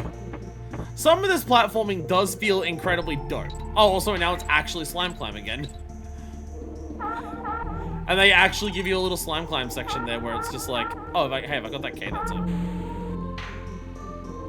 No. Bonk. Throw! Ah, oh, damn it. Oh, shit. Shit! No, Dixie! Dixie, I needed you specifically for the end of level bonus. Oh. Dixie, no! Was that? Yeah, that was all the bonuses. No bonuses in the actual Freezy section. Welcome to another castle level. It's Chain Link Chamber time. Wow!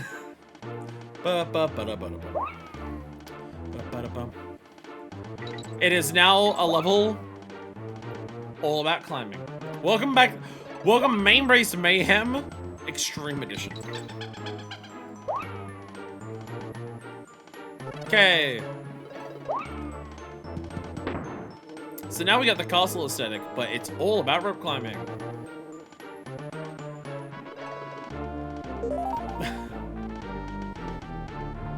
I'll destroy that. I think that was actually meant to be the introduce of the next form of what's it called? Clobber, but I grabbed him too quick. Ow. Ow.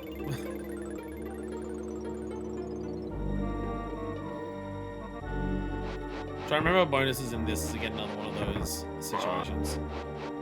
There they are!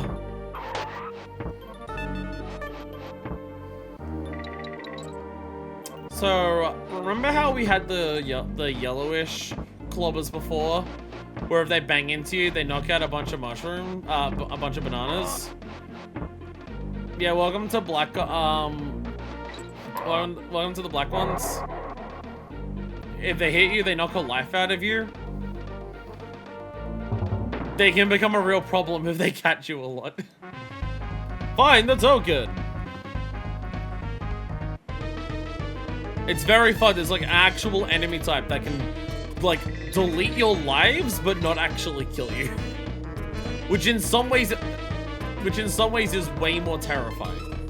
Because it means if they hit you repeatedly, you're just fucked. I've been chatting much as I've been concentrating on building stuff in Pokopia. I've heard that Pokopia is amazing, and I'm not like surprised by this because I have heard that it is just like Dragon Quest builders helped Game Freak with it, and people really like Dragon Quest builders. But I have no idea if it's something I want to get. Again, I'm in a position in my life where I don't play games outside of stream much, outside of like doing the grinds that I need to in like 14 and Monster Hunter. That's the same one I fucked up last time. That's the same one I fucked up last time. Fortunately, it's easy to really re-get this one. Like, it's easy to go back to the bonus and try again. But this also shouldn't be a bonus I need to retry that much. It's a pretty simple jump.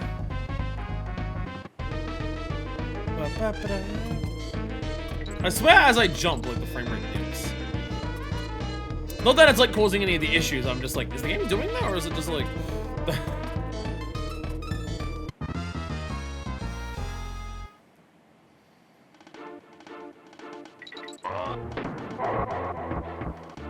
Let me throw it. Go away! See, if that happens, but with the black clubber, you will be sucked.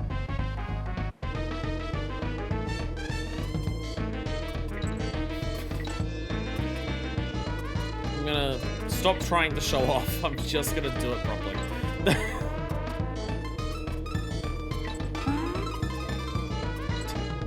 I'll cheat. There we go. If cheating is required, then cheating is something I will do. My notice we're at 70 crown coins, by the way. We do be getting up there. Choose your evil. Choose your evil. Do you want rotating barrels? Or do you want hooks? I'll let you know right now, hooks is way fucking easier. Hooks is substantially easier.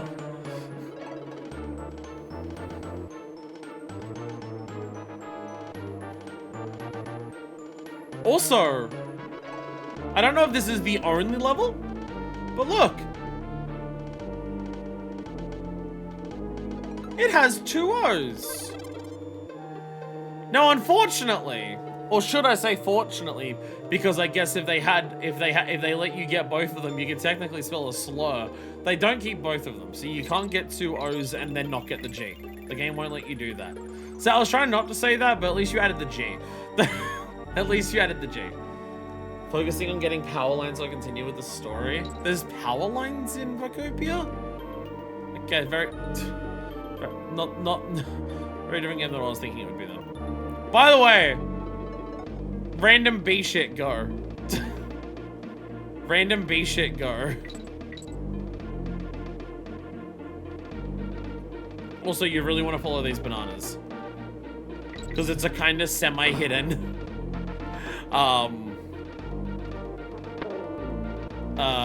Check my barrel. There's nothing going this way. Oh, sorry, I lied. That was a banana coin. Very important.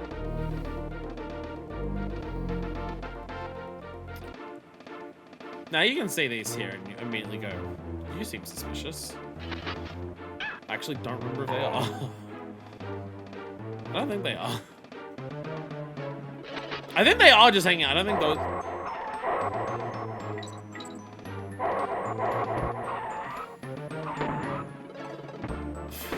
Oh, wait. There's something in somewhere here.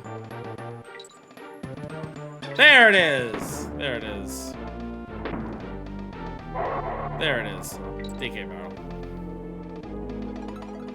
Once again, choose your poison. Up those, or do you want to rapid jump with bees? You're forced to do rapid jump with bees later, I believe, so...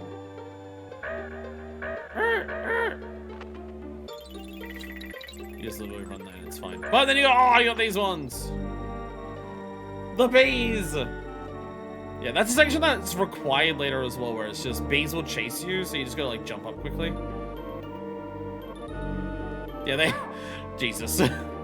Or should I say B... Or should I say B... Jesus. Terrifying. Terrifying. Terrifying. Terrifying. Damn it.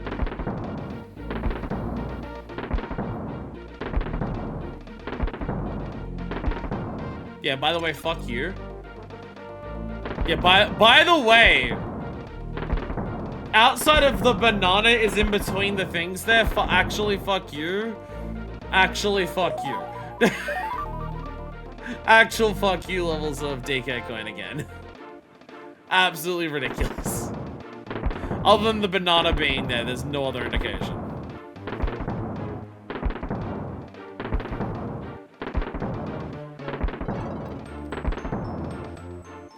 Oh, also double fuck you because you can also walk up to them and kill them both because they're hiding a bonus. Game loves its... Again, invisible wall's not the right term. Because it looks like it is a wall, but it like... Visible, not wall. Reverse invisible wall.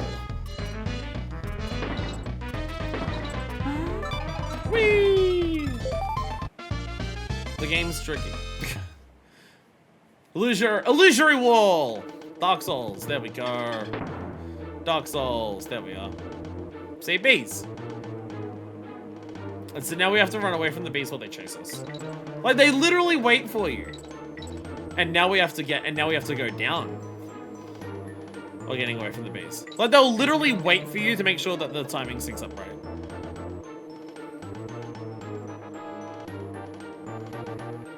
Ah! Ah!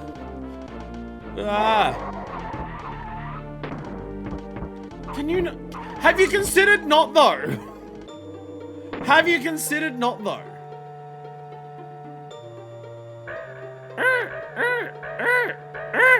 I don't think they hide anything either.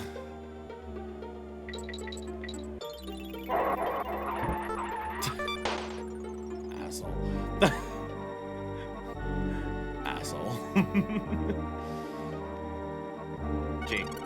Yay! How long has it been since we've actually gotten Kong in a level?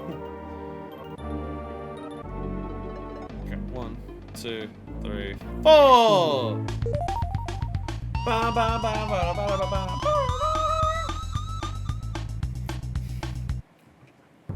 Hey chat, for some reason, do you want to stop playing the video game? Chat, do you think we can call Donkey Kong Country 2 here? Do you think we don't have to play anymore? Can this be where the playthrough ends? Can the playthrough end here? I guess we gotta do one last quiz show before we beat the game.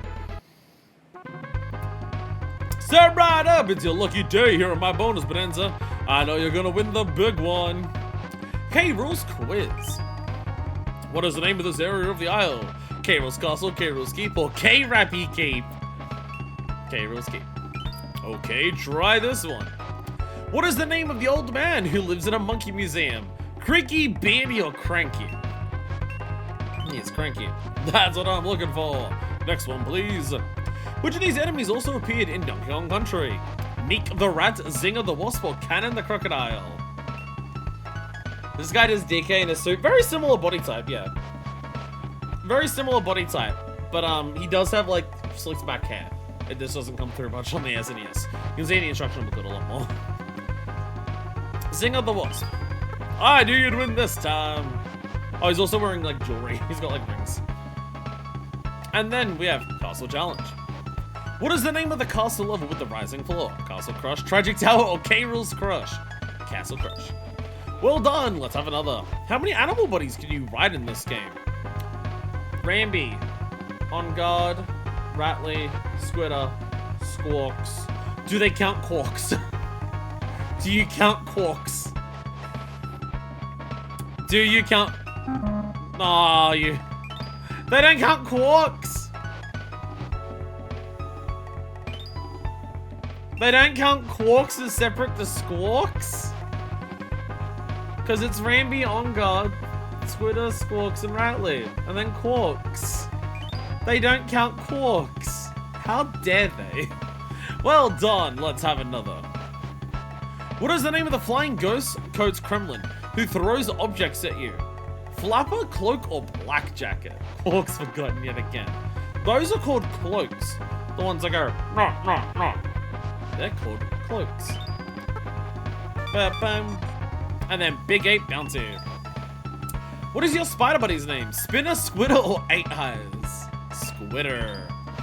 Alright, on to the next round. How many desks are there in Kong College? They really want you to pay attention to Kong College. You can tell they're close because the only one that starts with a K. It is the Kremlin crew.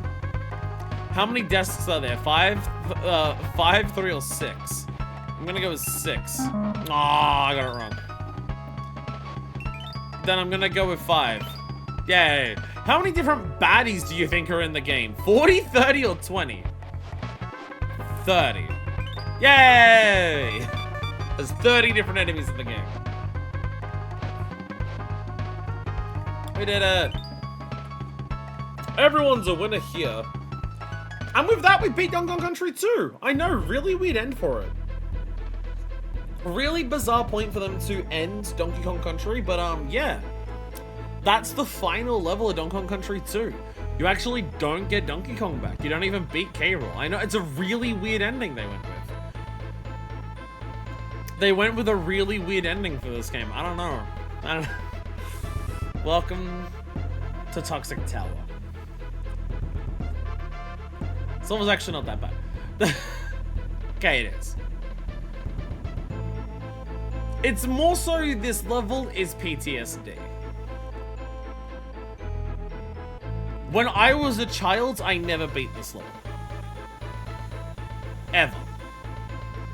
There was no point on the Super Nintendo where I beat Toxic Tower. This was the level that we got hard walled at. We could not beat it. And after a lot of attempts of trying to beat it, we decided we were no longer going to try to beat the game, but get every DK coin. Which started our year-long journey to get every DK coin. Before this. But as a child, I never beat this on the Super Nintendo. I did not beat this level for the first time until I got this game on WiiWare. For the Wii Virtual Console. So yeah, it's more so, again, the level's not that hard once you know what to do. But it's the type of level that's very fucking intimidating for a child to see. It's incredibly green. It is a bright neon green. Do you remember Slime Climb? What if Slime Climb was harder? Also, what if Slime Climb forced you to use Rat League? So, here's the big difference between Toxic Tower and Slime Climb. We start. So remember how Slime Climb was divided into chunks? You'd go through, get to a section, the slime would come up to you, stop, and then you'd keep going. That's not how this level works. The Toxic is coming up, it will never slow down. It will chase you until you beat the level. Every mistake you make sets you back. Here's DK Coin, by the way. Every mistake you make will set you back.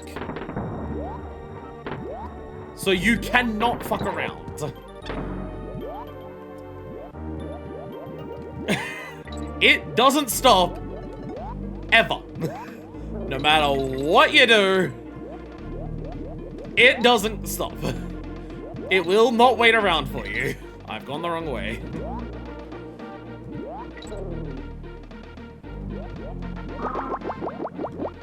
And now I'm dead. Now, part of that is because I had to get the DK coin. Getting the DK coin and going from there. Not easy. Yeah. Yeah. The sheer brutality of the Toxic never slowing down definitely got to me as a kid. Very much one of those cases where I do believe way more of the issue of this level when I was a child was the stress of it all. Way more than the actual difficulty. Knowing that if you make a mistake, it is time lost permanently, you'll never get it back.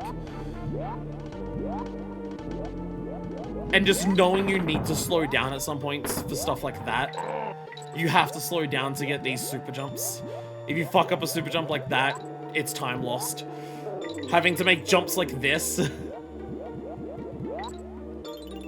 I think I've heard Team Toxic Tower use derogatively to describe rising levels before. Yeah, no, yeah. I will call any level that has rising lava Toxic Tower. It's because of this. It's because of this. Now, fortunately, we're actually past the worst of it. Make sure you get the halfway barrel.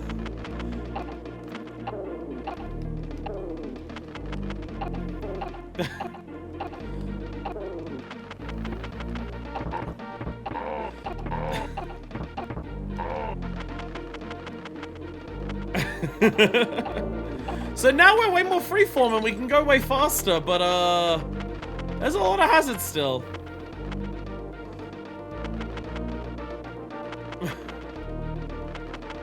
Again, it's just one of those things where the nerves that it puts on you is very terrifying.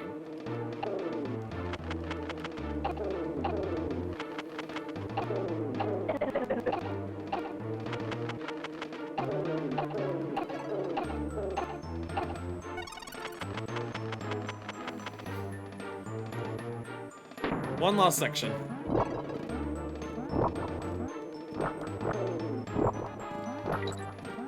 Bonus. There's the bonus. We've now skipped the toxic. That's done.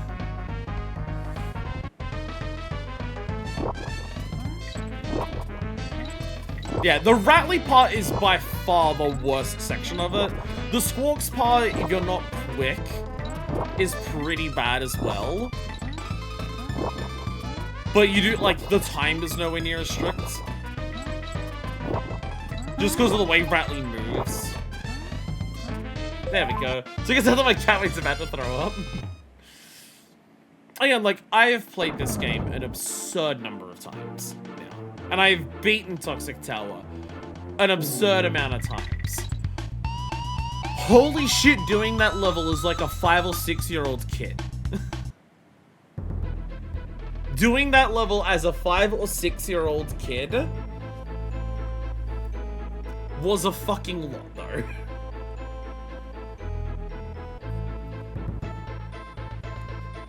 That was a lot to handle as a small child. I will definitely say that. I think when I was a kid,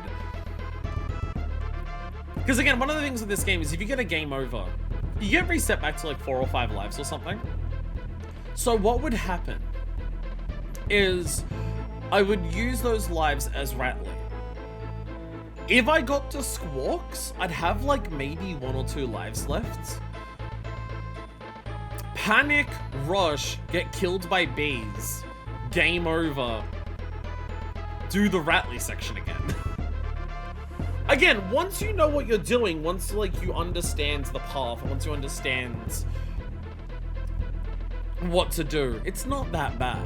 But it is a case of just, you can afford 1, maybe 2 mistakes. If you fall, you're fucked with Rattly. But like in terms of like, oh, I didn't get the super bounce and land properly, or oh, I got hit so I had to like divert to get the DK barrel. You can afford a little bit of those mistakes. But yeah, that was the level that as a child just completely and utterly walled me forever. And just, I never got past it. So yeah. Anyways, we are now on to the top of the castle.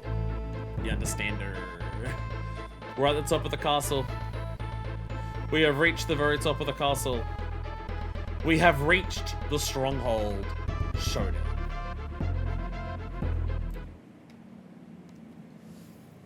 We have reached the Stronghold Showdown, which means that we're going to have to take on the Stronghold and the bosses that lie within, huh? Damn. Game's taking a really long time to load. That's a bit confusing. Why is the game taking so long to load?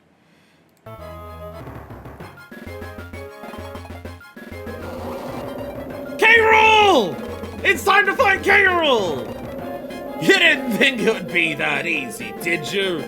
Let's see if you can get past Kerosene! Yeah, we're not actually fighting K-Rool. It's time to fight Kerosene! He's big and grumpy and mad! Oh shit, he's wielding twin cleavers! He has twin cleavers! The boss from earlier! Oh shit! Take him out!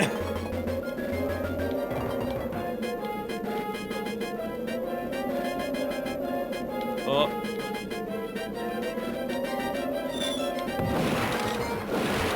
Oh, I got him in the head! Yeah! Oh god. Got him! Oh shit. I didn't realize he was gonna slam his fist down so aggressively. Ow! That hurt! That hurt! Damn it, Kerosene! I can't believe you hit me so easily! It's almost like I don't have that much experience with this boss fight. Ah!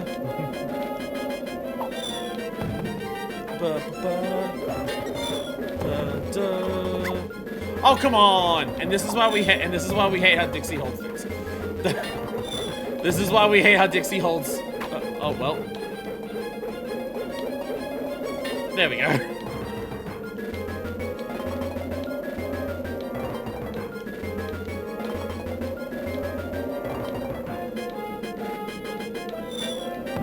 Oh my god! You put the cannonball right where, like, the thing was. That's not fair. That's not fair. I guess I just gotta stand over to the side and just wait.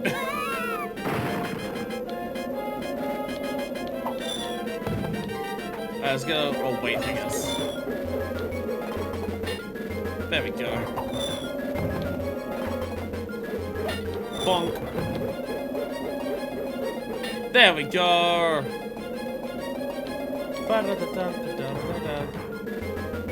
I'm just gonna wait to the side. Cause look, the flame breath doesn't even come over that far. The flame breath doesn't even go all the way to the side.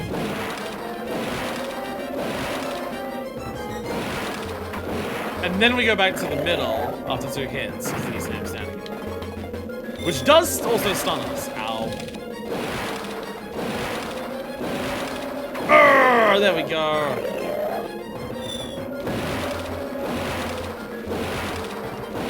Get out of here.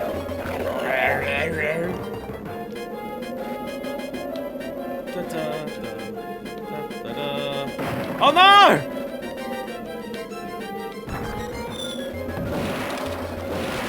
Yes, ow. So just like the, what was it, the third boss? The thing that's not Clobber. I forget it's like the reskin of Clobber. Whatever its name is. Just like him, when he slams the ground, he also stuns you. Hardest boss in the game yet? Possibly. Possibly.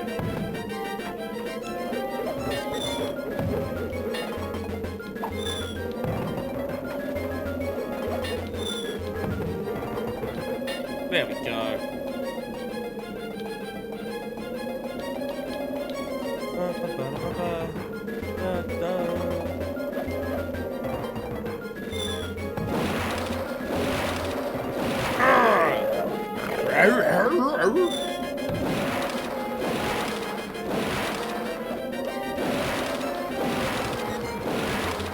Not what I meant.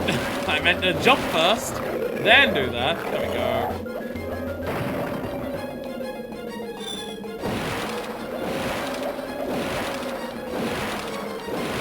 Grab the ball. Cannonball. Oh my god! Oh, for fuck's sake. It's almost like it's an ice level. It's almost like it's an ice level.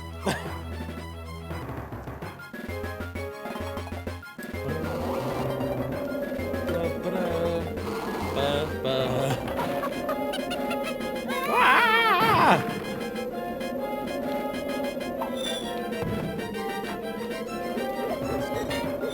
I'm having a lot of trouble with this fight. Again, it's almost like I don't have anywhere near as much experience with this fight as other aspects of the game for some reason.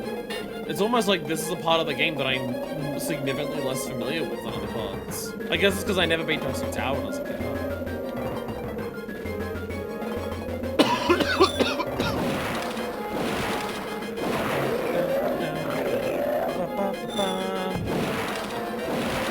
There's like so much overlap of where those flames actually like hit.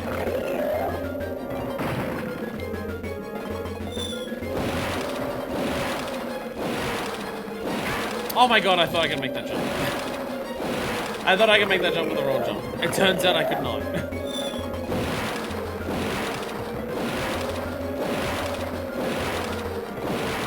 Get in there.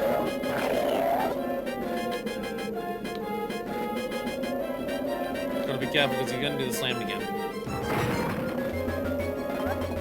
Oh shit.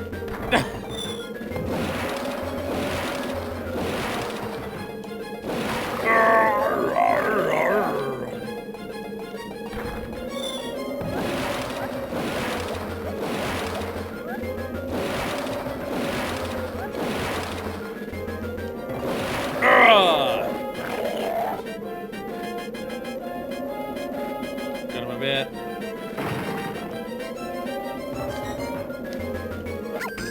Oh, you can't hide off to the side. You can't hide off to the side. You're not allowed to do that.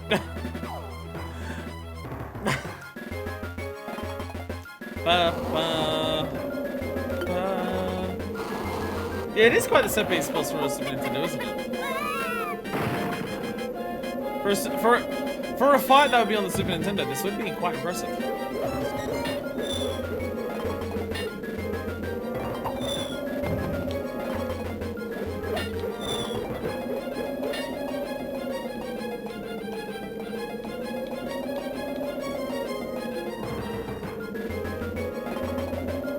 Oh, he doesn't like it. Doesn't have the fish, just it, does he?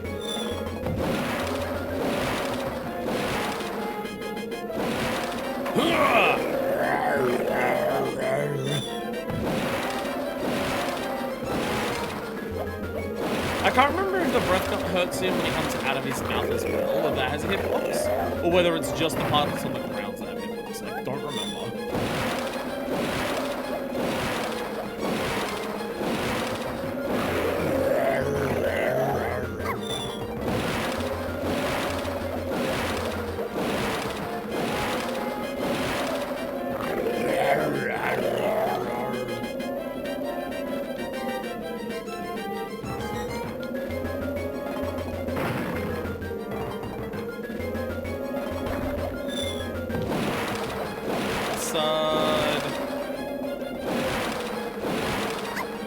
Oh my god. How long does that linger for? Jesus.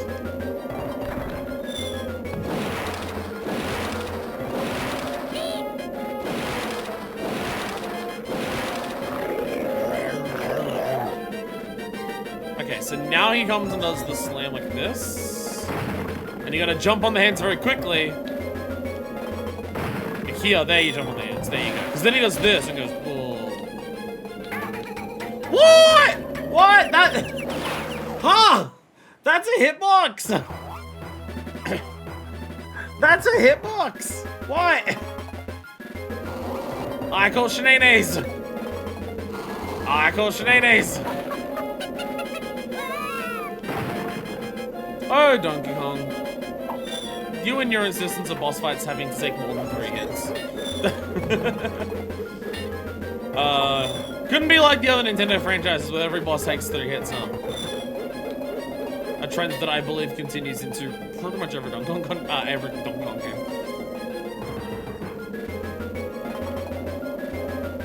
Alright, yeah. Go step to the side.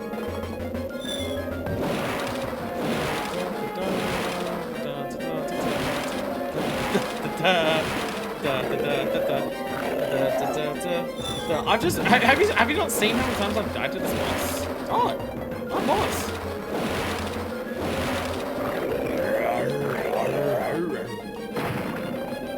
Alright, boss fight.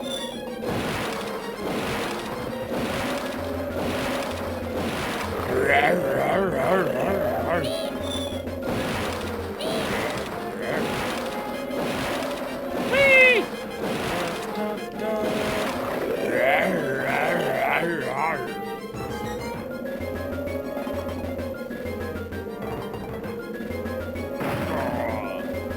And then he'll do a slam with one fist. Now I have to go over that side again. Made it. There we go. Hey, it's on the side that I'm on for once. Let's go. Let's go.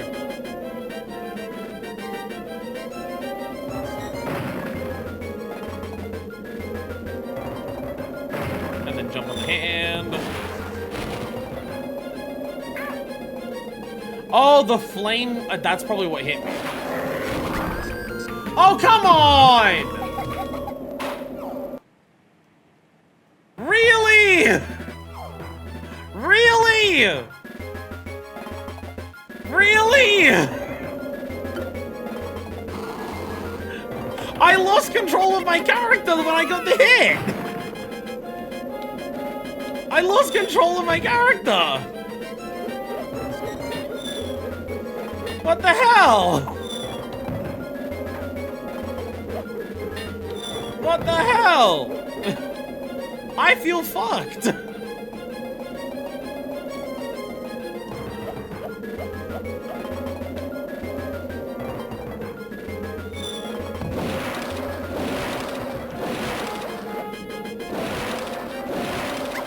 Oh my.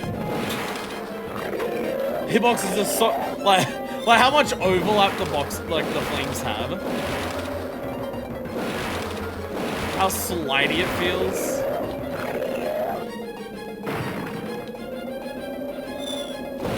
Oh cool, almost dead center. I love that. That makes it very easy. Almost every single hitbox hits the dead center.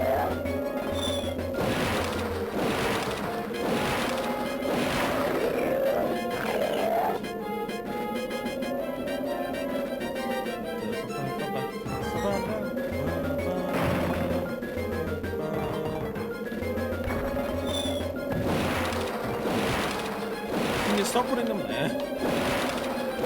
I would be appreciated.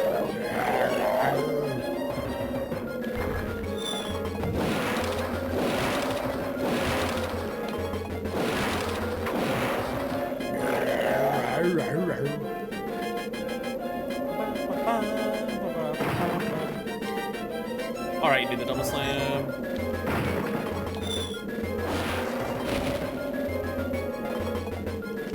There we go!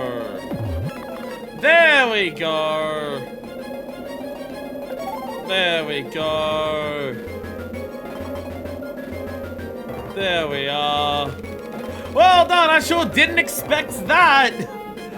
Oh, I'm waking up from a weird dream. Whoa. Whoa, I'm being teleported into, the Super Nintendo. What? What is happening? So, if you have no idea what the fuck just happened, that is the Game Boy Advance port of Donkey Kong Country 2. That boss fight is exclusive to that version of the game. That is Kerosene, the one exclusive level in the entirety of the GBA port of Donkey Kong Country 2. There's other aspects of the GBA port that are exclusive to that port. There's like photos to collect of the enemies that you fight and stuff like that. You can find like one of every enemy in the game will have a camera over its head that has a little thing to find to get its like photo and a scrapbook and everything like that. But in terms of levels, that is the one unique level to the Game Boy Advance port of Donkey Kong Country 2. Because back over on the SNES version Stronghold Showdown is this. We run in, we find DK, and while we're celebrating getting our Krem coin, K. Rool makes his escape with DK. K. Rool makes his escape with Donkey Kong. I did generally get full, just thought that level had weird lighting. So I'm grabbing a glass of water. So yes, so again, another element of K. Rool that I fucking love and adore. K. Rool is a trickster. Whenever you think you're done, no the fuck you're not. You think you're fighting a titan of industry, here is a pirate. Oh, you got 6 hits on K. Rool in the first game? Here are fake credits while he comes back up and jumps on you. And so to sell that even harder in this game, you're climbing the entire island, you get to K. Rool's Keep, you get to the literal top of the K. Rool's Keep, you find Donkey Kong, surprise, there's another world. K. Rool is escaping on his airship. So in the GBA version, you do also just go to the airship after that as well. It's just, you know, it's just there. That's why Cranky had the line, "Wow, I sure didn't expect that."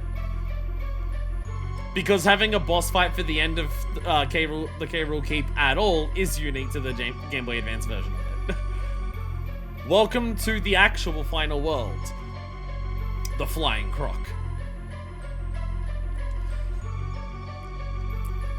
Because what's more piratey? What's more piratey than a pirate ship? Obviously, a giant flying airship. So we do have one more level to go. It's called Screech's Sprint. I don't know where the bonuses are on this at all. because of the nature of this level, I have no idea where the fuck things are. Welcome to one more Bramble level. The Bramble is now dead. Roll jumps actively required now to complete levels. Cloaks are now throwing TNT at you to kill you.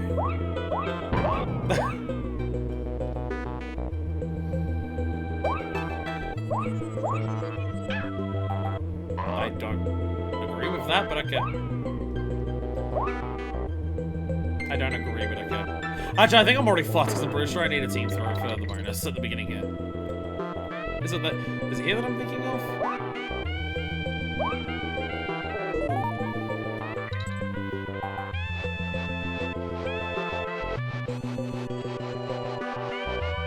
Thank you. Thank you. Very helpful. Yeah, I need a team throw. Yeah, I need a team throw. Shit.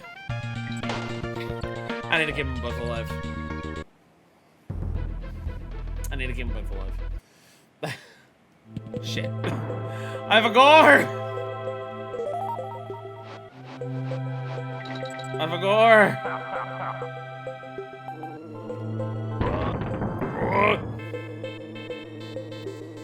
It's not really easy to do this from above. Yeah, let's just do it that way.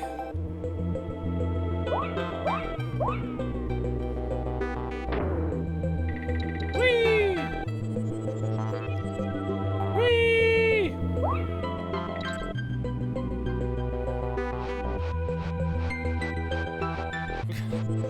Okay. Didn't have to rely on generosity that time, at least. Huh. Huh. Here we go. Huh. There we go. Good. There we go. Find the token.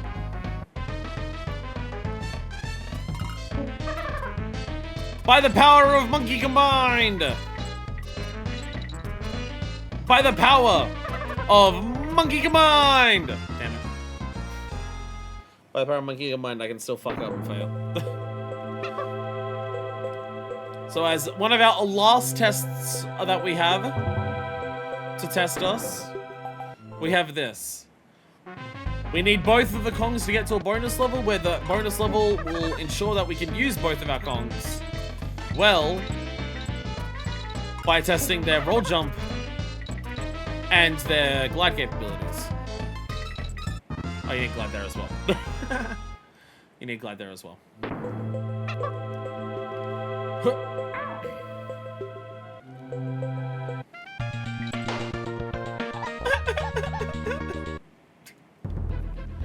I may have fucked up.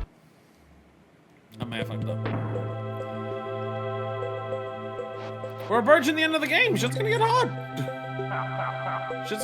And by hard, I mean I'm going to lose patience and start dying everywhere.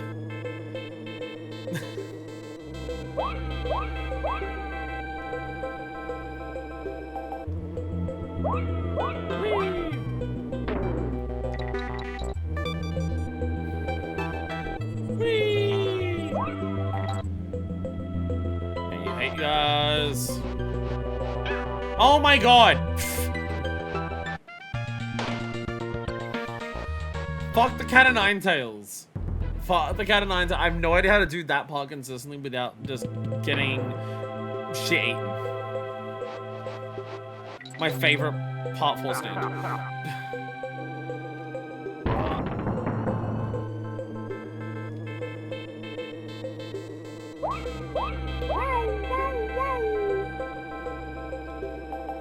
Get ready, whee!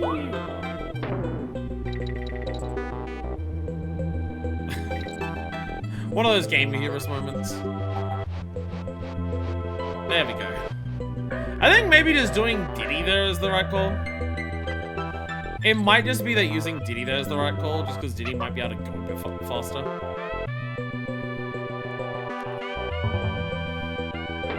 I do like that because the cannon is on pipes, like, not pipes, brambles there. They do also put, like, you need the 2 Kongs to get to this place in the first place, but in case you get hit up the top there, they do also give you that.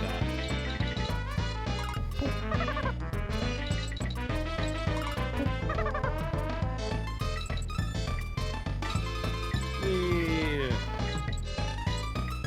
Can I drop here safely? Yes, I can. Ready? Yay! Finally. I got it! I finally managed to not fuck up. Let's go! Let's go! Let's go! We have another Squawks level. And here we go, Squawk Sprint. Screech's Sprint. Hey Screech, how you going? This is a race. Now you might go, oh, a race, so do you have to, like, win the race to win the DK coin? No. No, this is not a case of you need to win the race to win the DK coin. You need to win the race to not die. If you lose the race, you get killed. K-Rool is a pirate. This is his pirate. K-Rool's one final stand against you is his parrot. Because all pirates have a parrot. And he will try to make sure that you fail to beat him in a race. Because that's how he'll kill you, I guess. All pirates have a pirate. The problem is that it's somewhere within this race is the DK coin. And I genuinely have no fucking clue where. I have absolutely no fucking idea where in this race is the DK coin.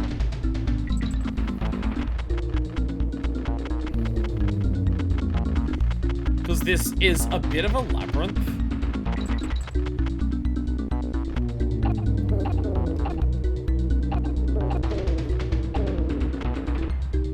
Like, there's pathways going around in different spots. And I legitimately don't remember where it is. So trying to find it is not easy.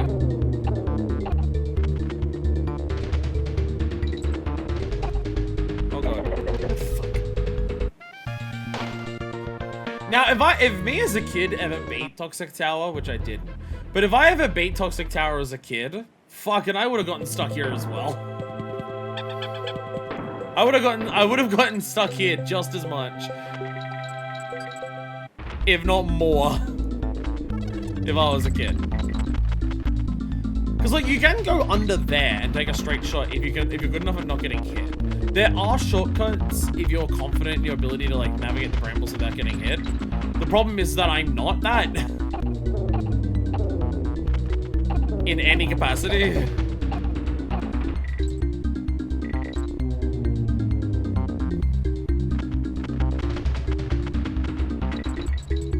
Now, is it a little weird that the second final level of the game is like the final level of the game that isn't the boss fight is a race? A little weird. Turn around! I was holding right, but because I was in the middle of the nut firing animation, I couldn't turn to actually shoot the egg where I wanted, the nut where I wanted it to.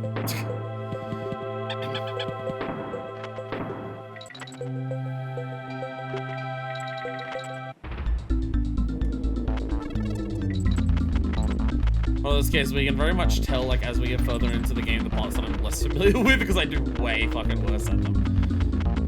And I'm significantly less familiar with this race, just because, again, I never beat Toxic Tower when I was a kid, so doing this race was something I never did when I was a kid. I've only done this since, like, the Wii version. And it's, like, right at the end of the game, so any playthrough that I have of, like, I'm gonna play through Donkey Kong Country 2, if I don't, like, finish the game or beat the game, I don't get to this part.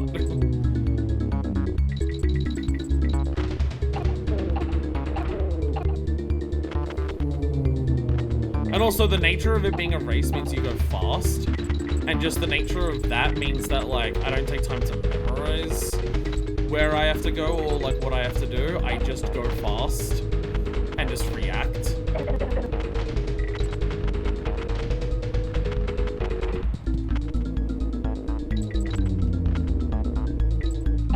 There we go! We did it! We got first. That's the end of the race. That's the race done.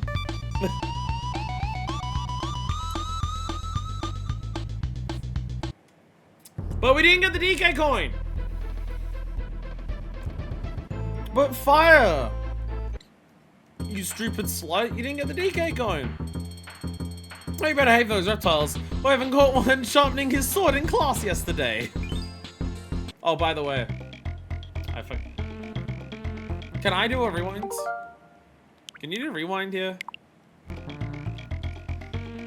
Can you rewind? How do you rewind on this thing?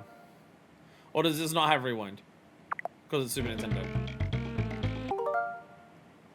I can't remember. The point is, I completely skipped it because I forgot. When you go to the save game here for the first time, in this final world only, when it says save game, for the first time you save it, it doesn't say free, it says 1 coin exclamation mark. If you're on the YouTube video, you can like go back and freeze frame it, because I skipped it, because I only remembered it as I pressed the button and I saw it. But yeah, for the final world, they're also just extra dick move. You want to save the game for the first time, instead of it being free, it's now 1 coin. And they even put an exclamation mark to be like, eh. That's a detail I completely forgot about. But oh yeah, they do that, right? I forgot about that. Whee! So we got the bonus here. There's only one bonus here, and we beat the level. So once we get the DK coin, we can quit out. We're just gonna get the DK coin. I just wanted to focus on the race first, because if we get the DK coin, then we can just save and exit the level. We don't have to worry about actually winning. Because I have legitimately no fucking clue where it is.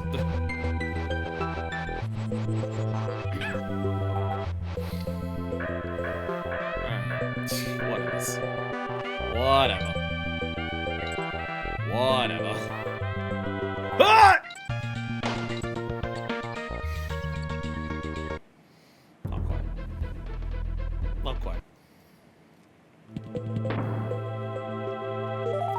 They really do ensure that several of the jumps in here really do push your roll jumps to the limit.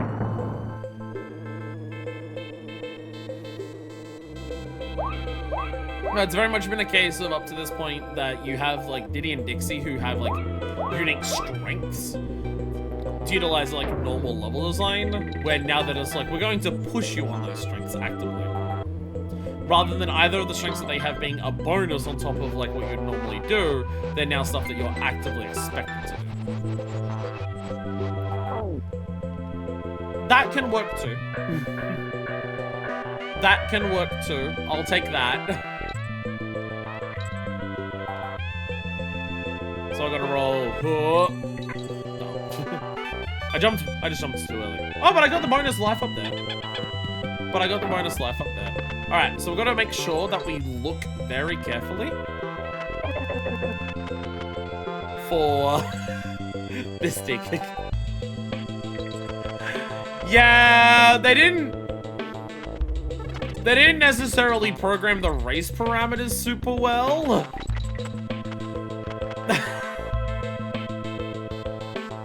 The parameters aren't programmed super amazingly, so you can just ignore the race if you want. Whether that's a, they didn't realize that and lol, you can do that, or they realized that and they said, you know what, fuck it, it's a bonus for people who find it. Because this level is goddamn confusing, so trying to work out where to go is hard. The main thing is I'm bad at doing that and keeping both Kongs. So I get to do this without any, oh, there it is. There it is. There's the DK coin. Because I'm about to go around to go that way. I don't know if that's actually how you get it. I don't know if going around that way gets it, because it is, again, the level's a little labyrinthine, so I don't actually know if that's the path to it. It's so funny that you just fucking skip it. It is so funny that you can just actively just not do the race. It also means that you get to actually explore this level with Sticker Brush Symphony playing, as opposed to the race music. So it does mean we get to listen to one of the best video game tracks ever made for longer. So it's not a bug or an exploit or a glitch, it's a rule now.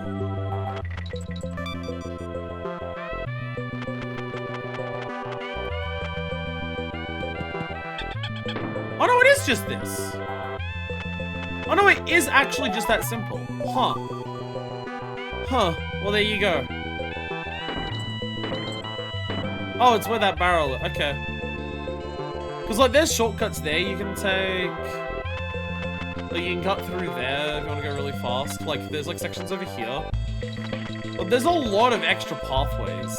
But it really is just that simple for that one, huh? Like, what's down here? Like, what if I go this way?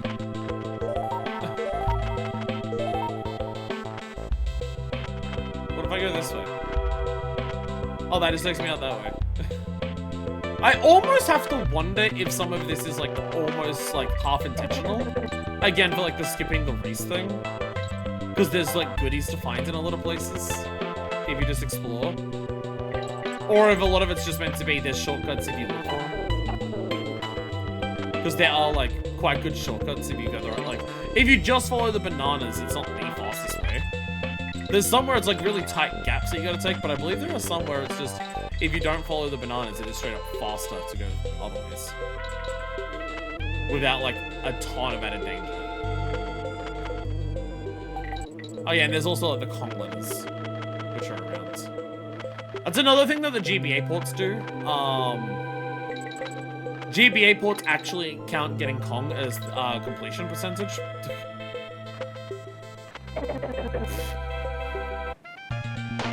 I'm so good at video game. I'm so good at video games. And there's funky flights. If we want to leave. But yeah, they actually count Kong towards completion metrics in that game.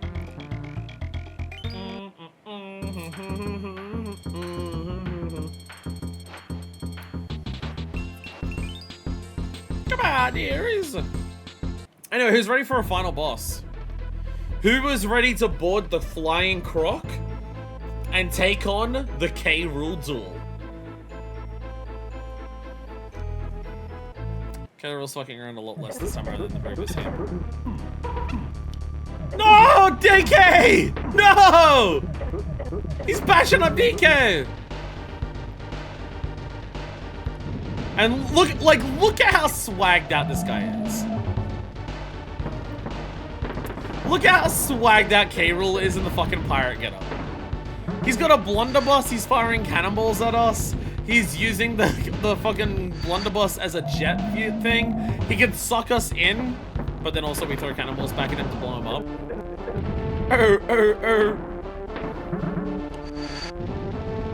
We've got spiky cannonballs now.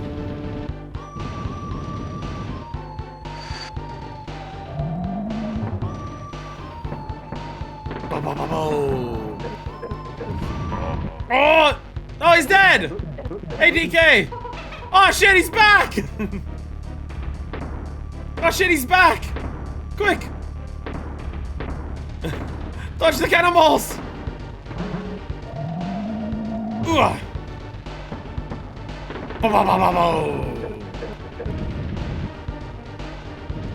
So yeah, this blunderbuss is an iconic part of his fucking moveset in Smash Ultimate.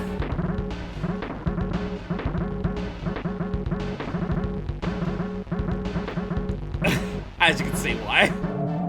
Oh god. Ugh.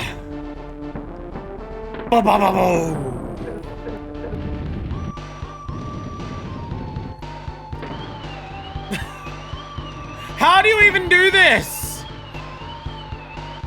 How do your cannonballs even do this, K-Rool? Oh, now they're in groups of two. Now they're in groups of two. Why? Why? How are you even doing this? As one actual Smash, actual movie doesn't smash. Fires cannonballs at ya! And he can also suck you up, and he can suck you up into the blunderbuss and shoot you out.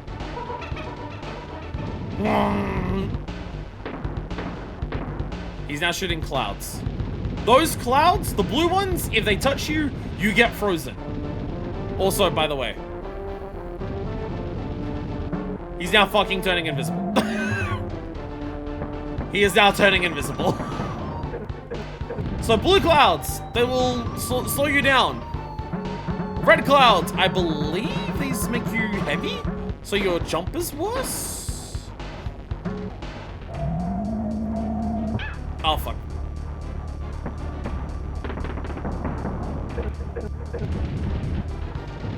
Worst time to get hit. Fuck.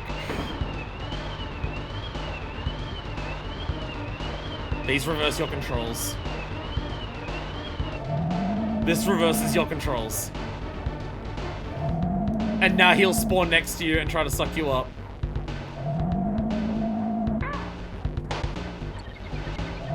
I was running. I guess I may have been too close to him to start with. Yeah. Yeah. The thing is that the reverse controls runs out way before he finishes doing the appearing behind you sucking attack. So he'll appear behind you multiple times and try to suck you up. And at some point during that, the reverse control effects will wear off. Ow. At some point in the middle of it, it wears off, so then you have to get back to you still holding the correct direction. Yeah. Like in the previous game, they wanted K-Rool to be a step up compared to previous bosses. It's just, bosses in this game were already a bit of a step up compared to the previous game. Oh, fuck. Oh, fuck. Yeah, if you get that combo where the one that is a spike is, like, close to him, it's way harder. There it is. Oh, for fuck's sake.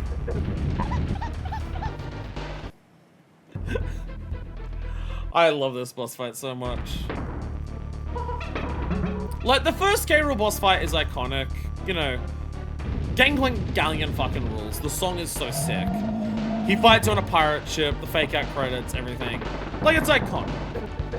When I think of a boss fight against K-Rool, this is what I think of. I think of this. I think of the oddly precision-focused, shitloads of moving projectiles, shitloads of, like, precautionary ways you gotta move around the arena, dodging him as he's flying towards you shit. This is what I think of. Oh, thank God.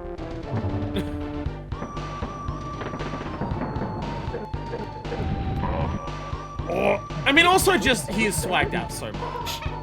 The change from King K. Rool to Captain K. Rool is just badass as hell.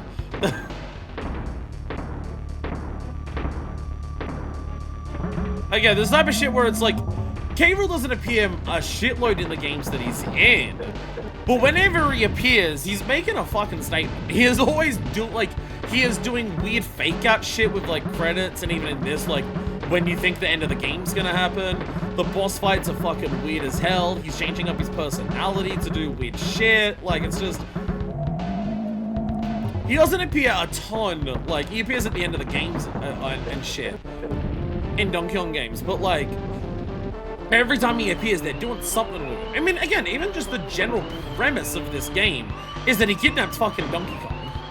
You play Donkey Kong for one game, he's like the thing that the game is named after, and then in the second game that he appears in, he's kidnaps the main character.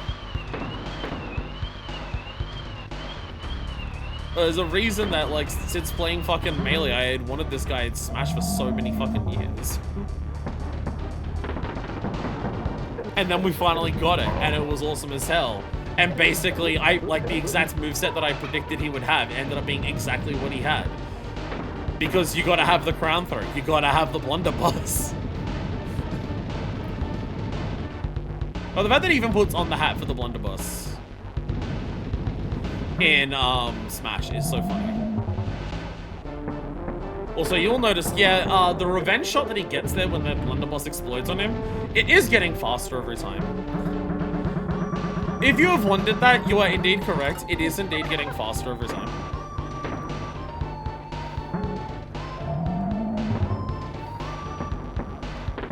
That is getting faster every time, yes.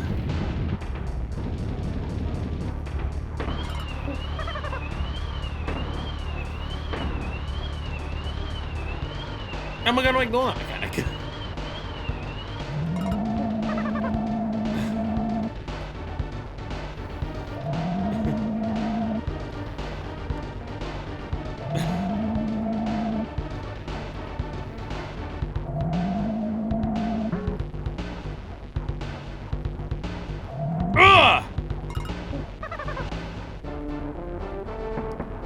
He waits so long on that one! Such an asshole!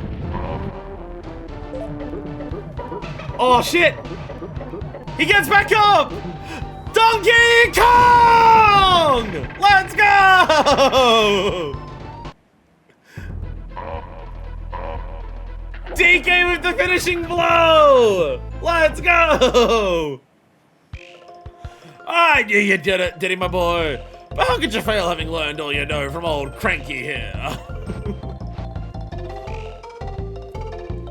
You've rescued that lazy grandson of mine and dumped K. Rool into his own filthy swamp. Not bad for a novice.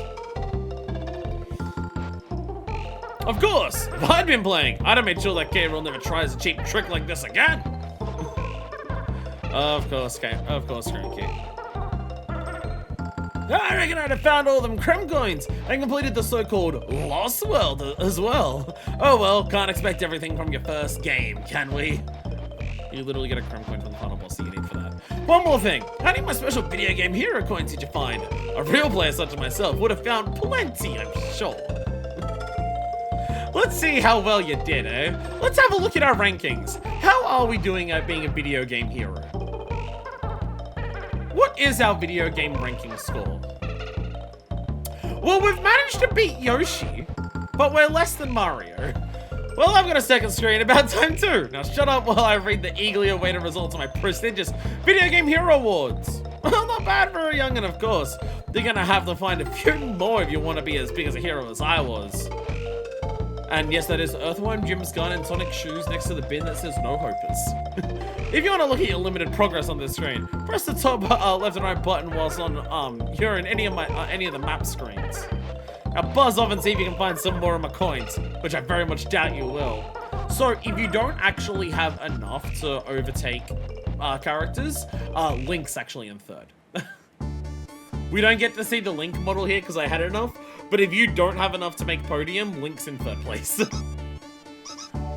Meek! But we got enough. We got as many as we could with that last one right now, so. Click clack! Spiny! Like, I call them hedgehogs, they are just called Spinies. Cat o' Nine Tails! I love the enemy parades. Every game should have an enemy parade. Flitter! Astrobot did it, Donkey Kong does it. Mini Neckies! Zinger! Always have enemy parades. Enemy parades are what they call cool. Hey Screech, how you going? You're in one level. Submerged Sea Dogs! Flotsam! Shuri! Ah, cause they're shurikens. I get it. Puffed up! Ow. Ow! Got a cut inside my mouth. That really hurt doing that. Ow. Lockjaw! Snapjaw! Arm. Don't do the big mouth thing again. Kremling cutthroats. Clomp! That's what critters are called in this game. They're called clomps because they have the peg leg. Clingers! Kaboings! They're the jumpy ones. Clampon! See, I'm not making it up. They aren't club traps. They are actually called clampons in this. Clobber! Crooks! Again, I love these. The fact that their suit is so, like, their jacket is oversized for them. I love Crooks. Cutlass! Their jacket is just too big for them. It's so funny. Cloak! And I love cloaks just because I love the sounds they make. Cannons! Cruncher! That's the big voice in this one. They're Crusher in the previous game, I believe, but now they're Crunchers. Clank! Yeah! So well animated. Cackle! And don't forget Snap and Crackle and Pop and Pow, apparently. Clobber! You're walking across your own bridge, Clobber. This is where you're meant to be holding it. Barnacled bosses. Crow! Cleaver! Cudgel! That was the name of the boss. Cudgel. King Zing Sting! Well, I guess the Sting's name is level. It's not actually called that himself. Captain Carol! Again, so swagged out in the giant fucking pirate coat. Animal Buddies! Rambi! Hey, Rambi. On guard! Hell yeah, on guard. Rattly! I love that you boing! Squitter!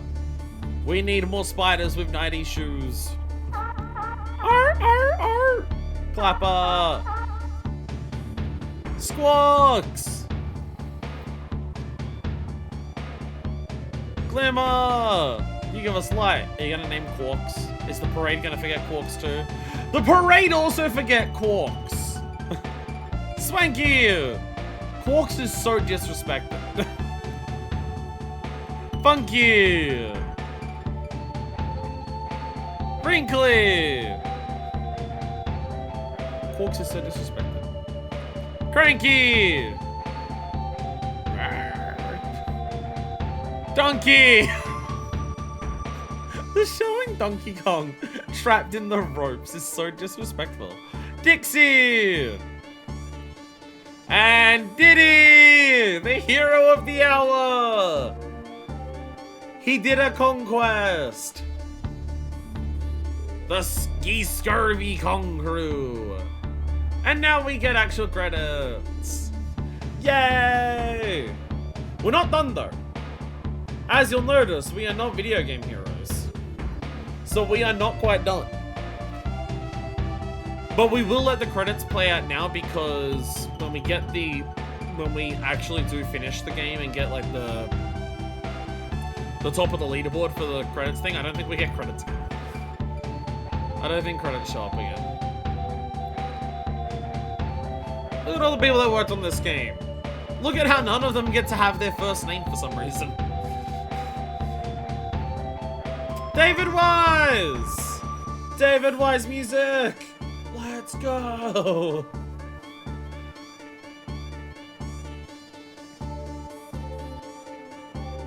Again, it is a little odd that, like, no one gets a first name here.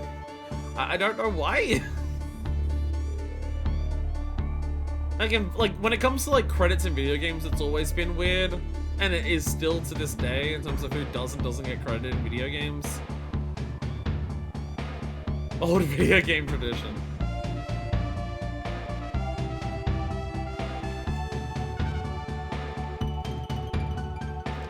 And then we got Misters up there instead of, like, first initials. And so I was like, what?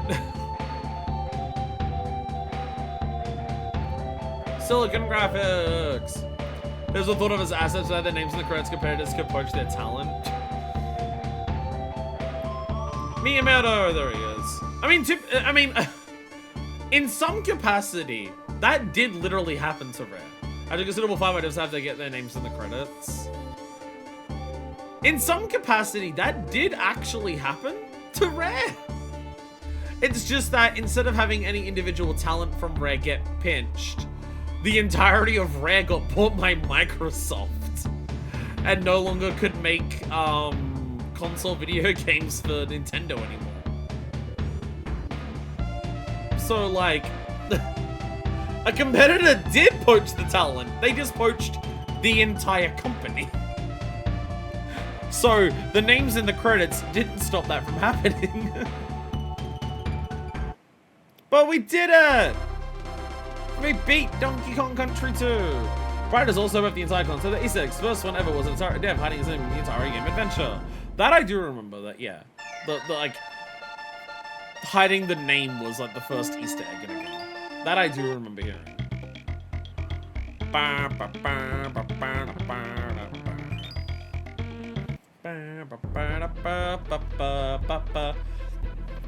So if you have a look at all of our levels, the Flying Croc, Cable's Keep, Gloomy Gulch, Crazy Kremland, Krem Key, Crocodile Cauldron, and Gangplank Galleon, we do have everything in every level. It is now time to put those Krem coins to use though. It is time to take on the Lost World.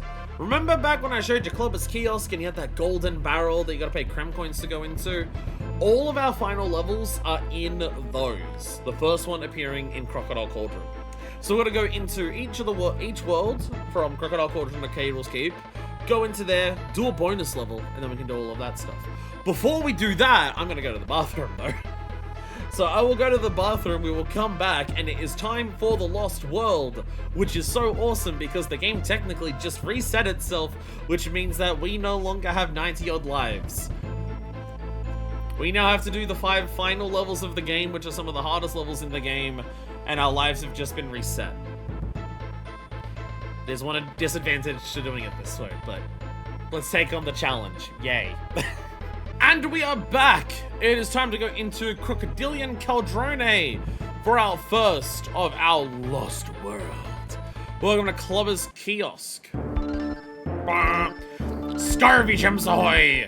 Come on, you yellow bellies, try and cross Clubber's Bridge without paying. Ah, dare ye. No, I would like to pay up 15 Krem coins, thank you. Feel free to use me barrow when you like, mateys. Welcome to the Lost World! Welcome to the Lost World! We have new map music for the first time in the game. And we have a giant volcano that is absolutely oozing with bisexual lighting. Also transgender volcano beam. So this is a little terrifying. Well, if it isn't our trainee hero. Nice for you to find this place, Sonny. You must have got lucky. Now that you're here, I better tell you about it. This is the Kremling's Lost World. That big crocodile head in the middle is what you need to get to if you're gonna finish this silly game properly.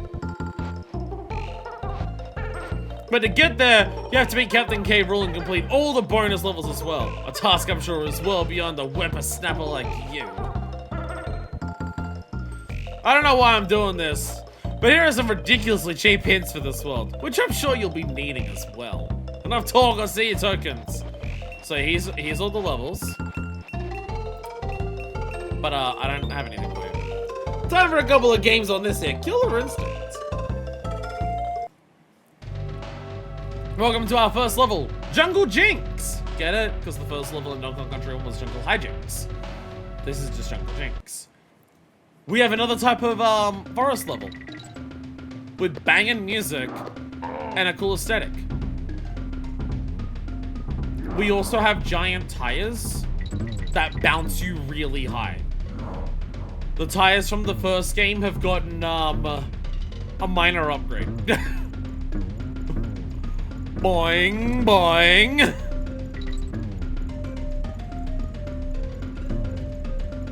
Boing. Hell yeah. I believe if they land on top of you, they will hurt you. But I believe if they run into the side of you, they just push you. I believe that's how it works. I believe that's how it works. I don't remember. Knock these away. Whee! Giant tires everywhere. Bong, bong, bong. Fuck. Oh, it's alright, it's fine, don't worry about it. Oh, Jesus. Bong, bong. Boing, boing, boing. We made it, we're fine. We're fine. Oh, what's this? An O? What's that? A bonus! Bonus is a little different in the Lost World. Bonuses are slightly different in the Lost World. Destroy them all! Because normally a bonus would give you creme coins. Oh, also, now bonuses are going to be like actually like, much more challenges.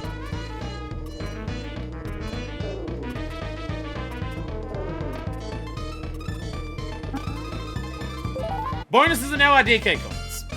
There is only one bonus per Lost Worlds level. They are now DK coins though. Because, well, you can't put creme coins in there. Creme coins are what we need to access the Lost World. So inevitably, if you chose the wrong order, you wouldn't get any of the, you wouldn't have enough creme coins. So instead, there is one bonus per level, and they are the DK coins now. So we're looking for one in each world. One in each level, I should say. Boing! Ow! Ow! Technically land on top of me, I guess. Ow! Ow! We're fine.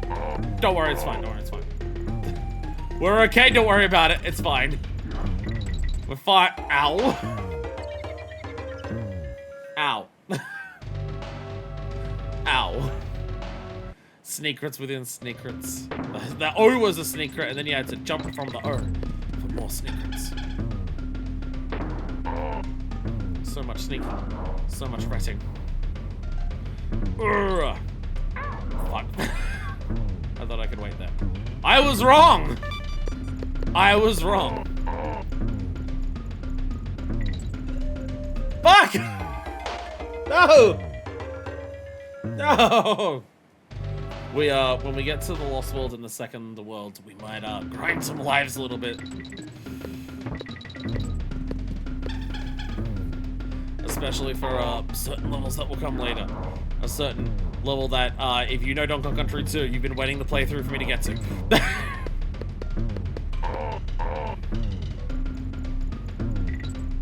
Boing, boing, boing, boing, boing. We made it! Yay.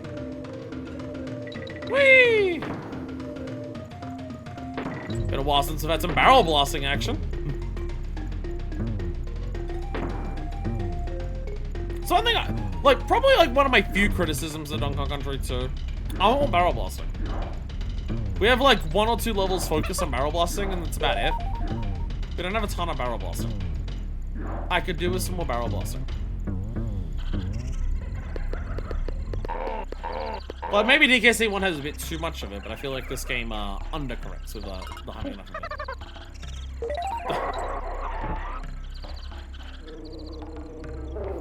There we go. Look! We're already at the end. Did we even get all the Kong letters? I don't think I got the N. And I may have jumped over the O.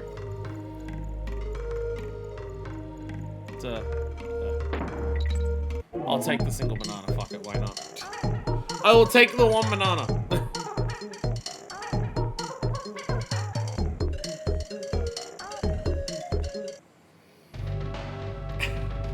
So there is our first Lost World level done, Jungle Jinx.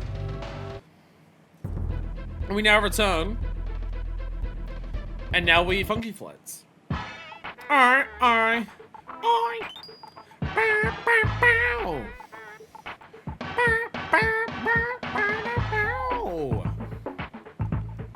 Thomas Gallion. Why here, you ask? Why here, you ask?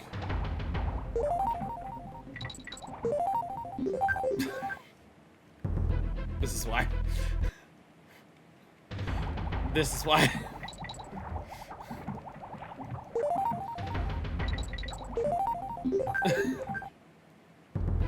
Just a couple. We're gonna get a few as we go through the other levels, but so we don't have to worry about it.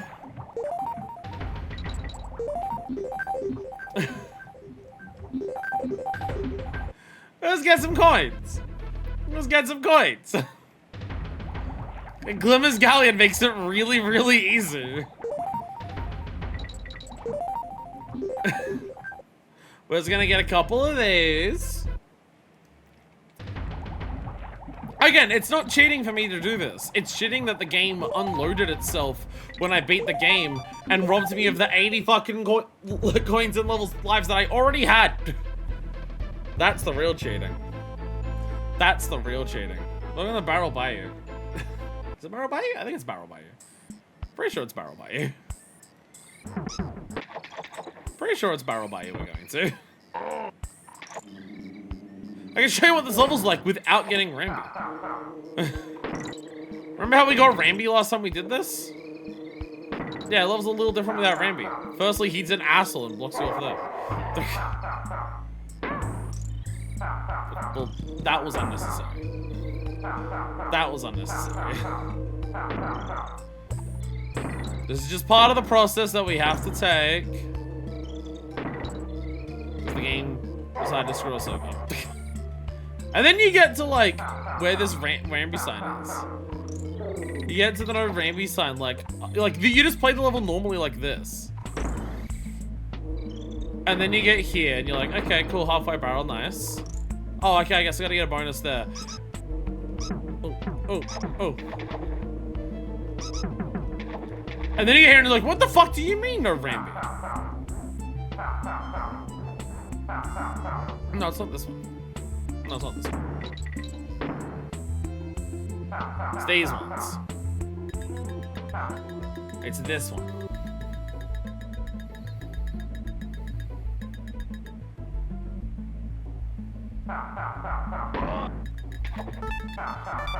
Make life a little easier on ourselves.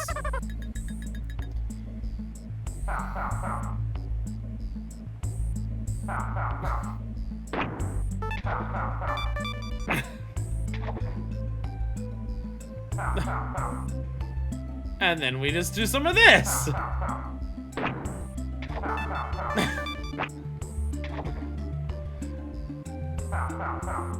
And this is why this trick is necessary. Because the game robbed me of all of my lives that I would have used in the Lost World. So now we just do a bit of this. Old school gaming. Old school gaming.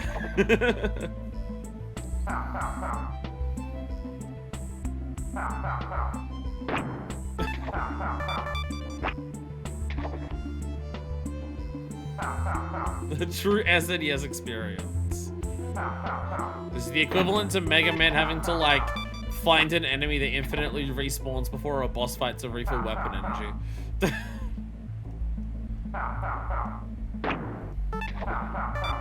We'll go to 30.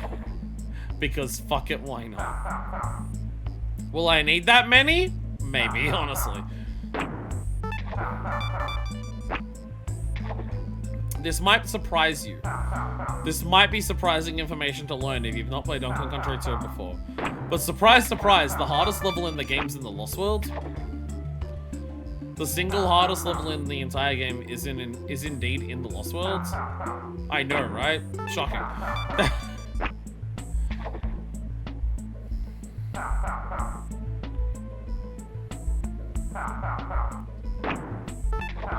Alright. We're almost there. We're almost at 30. You do get them pretty fucking quick.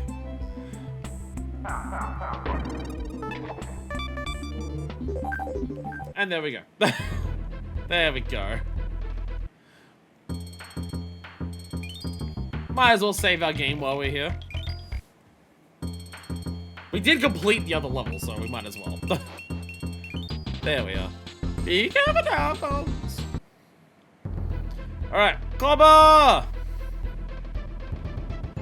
That's not my Clobber is. How do you get the Clobber? Oh, it's down from here. Clobber's Kiosk! Shiver me timbers, where's me loot? Cause if I don't get none, you don't cross over, mateys. Thanks for the booty. You're me best mateys now.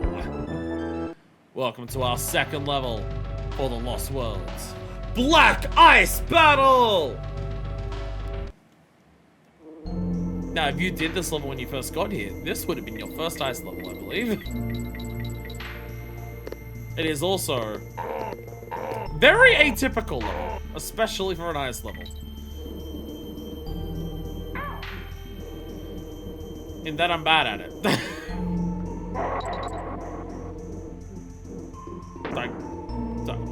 Oh, there you are, hi! Oh, and then, okay.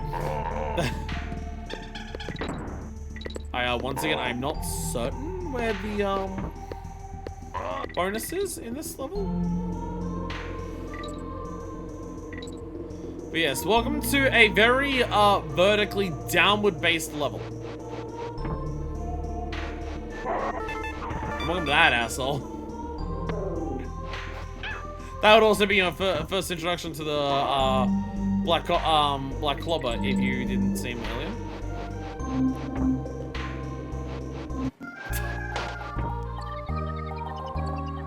Ice physics, let's go! Ice physics, let's go! But yeah, that's the general premise of the level. Ice physics, descending downwards the entire level, fucking shitloads of enemies.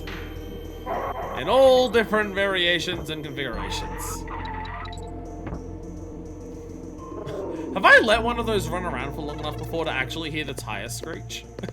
Is that the first time that the tire screech sound is actually played for those because I've let them run around for long enough? I think I normally kill them or get away from them early enough that you may not have heard the tire screech. Let's go, whatever that. Oh, Jesus.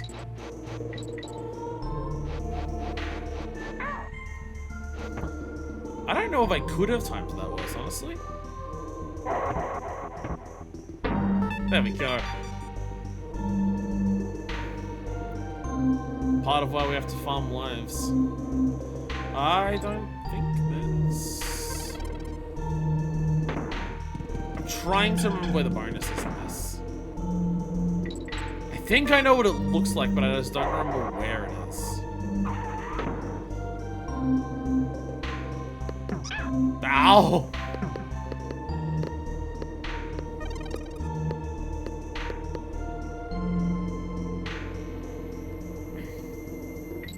There it is. There it is.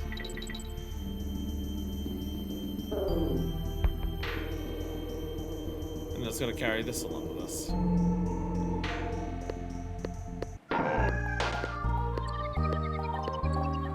If it killed the Clampon. If it killed the Clampon. Why did it also kill me? Are you gone? I hope so.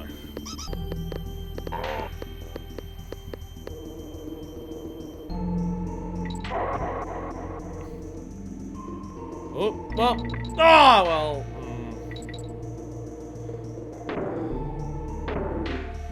Well.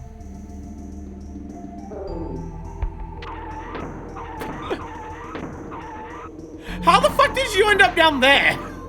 Okay. Okay, sure. Sure.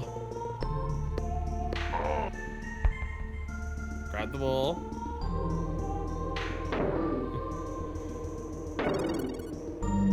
Oh, I missed the end that time. There we go. Bonus barrel. Find the token.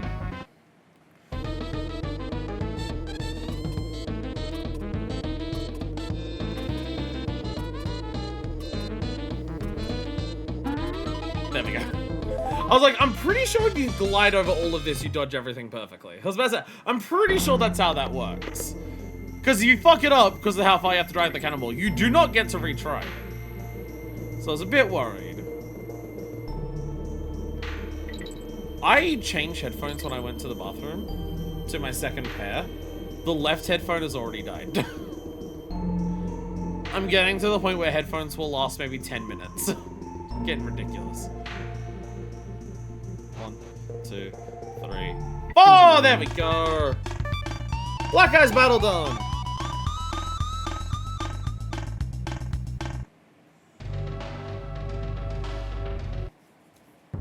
Two down, 3 to go. Try to remember which one's next. I think it's Carnage. I think next one's Carnage.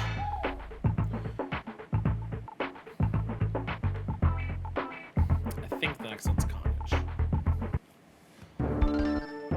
Shiver me timbers, where's me loot? Tis me hate mates! The barrel is all yours. Yes! Clobber Carnage. Clobber Carnage. Remember those clobber fellas that we run into a lot? What of a level dedicated to the bastards. Which is ironic because that was actually not that focused. I mean, there's a lot of them, as one can see. But they're not the focus of them. Hard to believe right now, considering how many of them you're seeing, but trust me. Thank you for the K.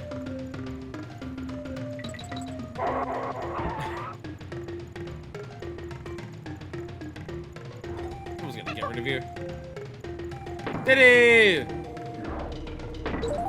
Welcome to the actual focus of the level. It's a barrel blasting level! It's a barrel blast. Ow. Remember how I was just bitching? It's because I knew this was gonna. Because I knew we were gonna get a barrel blasting level in a couple seconds.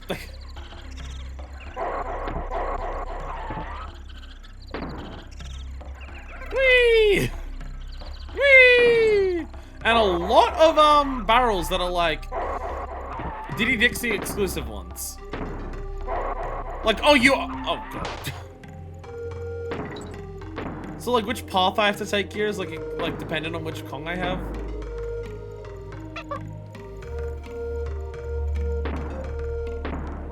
Some weird shit going on here. Whee! Whee! There we go. Very weird level. And just, like, so many of these bastards. This is why how many lives do you need? It's, like, so... anything possible because of the because of that. Oh, do I have to reset it? Yes, I do. All right, now here we go. Here's the actual proper test of the level. This barrel is just gonna keep going along, and we're just gonna aim it to get through it all.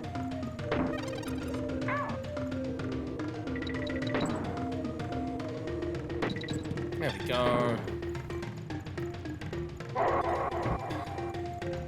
Again, there's a lot of these guys. I'm not gonna deny that. But it's a barrel blasting level, not a clobber level. I missed the banana coin.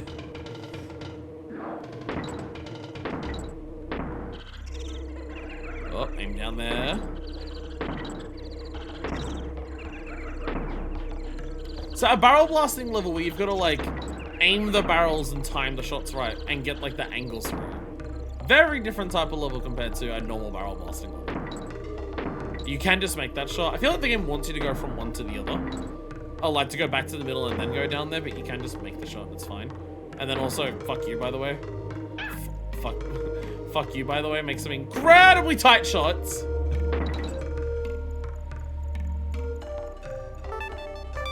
And then also, fuck you, who's just like... these assholes.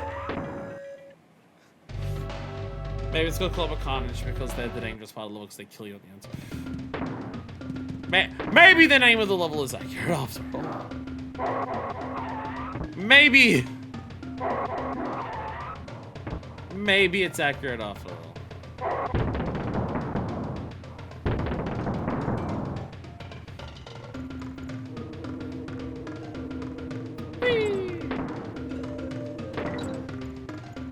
This is a level like this is just we have so many of the barrel blasting levels in Country.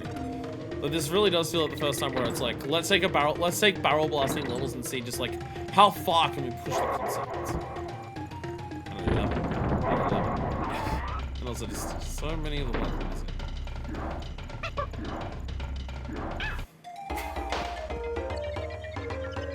I thought I was holding up! I thought I was holding up to go into the far one.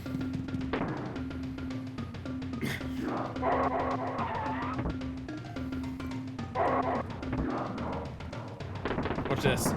Oh, the double combo. Let's go. Double TNT combo. I don't know how that one barrel survived rolling into two TNT barrels and blowing them both up and still managed to keep rolling, but let's fucking go.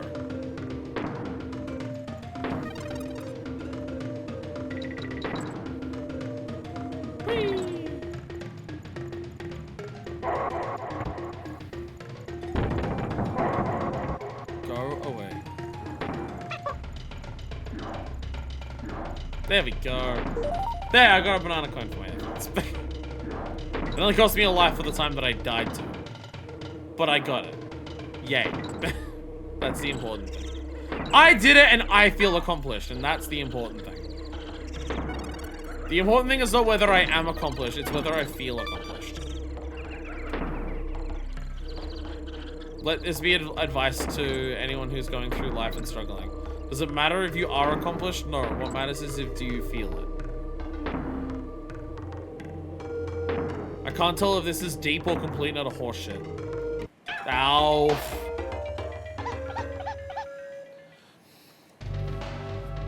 The barrel hitbox and where actually counts as getting touched by a bee is a little hard to tell there. In terms of, is it actually hitting a bee? Oh no. Oh, we'll hit anyways, let's go. It's hard to tell whether the barrel hitbox is overlining with the bee hitbox or not. So I'm like trying to wait till the last second, and then this doesn't work. And then I go. Why is the rotate symbol on this barrel shaking independently of the barrel? Why is that happening this time? I don't think that was happening on the previous ones. The rotate symbol is like moving on jaggedly. Why was that happening? So now it's fine. Oh, okay, now it's not on the phone. It was fine until I called it out, and then I got nervous. So now it's fine again. I don't understand. Oh, I missed the end that time. I missed the end that time. I'm the one saying good words. To myself. I missed the end. So I guess I'm just saying boo and then get the end so I can't say boo words. Guess who accidentally held the direction as they got to the end of that? Sprite refresh rate. It's different for the like the different symbols on it, I guess. There we go. Now the spot's much simpler. Now we just grab you, grab you.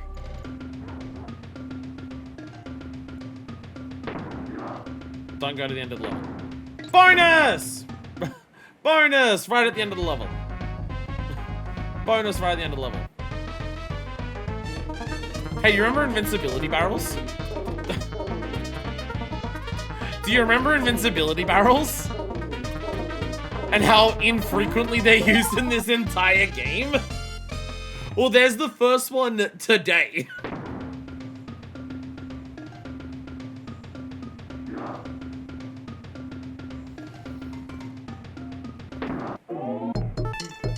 There we go.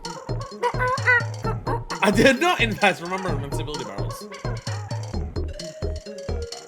I remember a challenge when I was wanting to do, well, not that I wanted to, that I did, of Club of Carnage when I was younger, of just like, go through Club of Carnage and get like every single banana coin and get every single banana. So like all of the extra bananas that you see floating in different spots as you're scrolling across, shoot and get all of them. Take every single risk to get every single possible extra bonus you possibly can. And also make sure you have like the correct cogs to go into the correct barrels to go to the correct ones for that. I remember that being like a little challenge I did for myself back when I was younger. I may have even made a YouTube video out of it on like my first channel. I may have also done that. Alright, Funky! We're going to Gloomy Gulch! Club of Skills, let's go! Arrgh! There's the flea-ridden gorillas again! Pay the toll or you'll suffer aplenty, I promise ye. Thanks for the booty, you're my best mateys now. And as we're working our way across the Lost World, it's time for the Fiery Furnace! Welcome back, Lava Levels. You exist again. Hell yeah.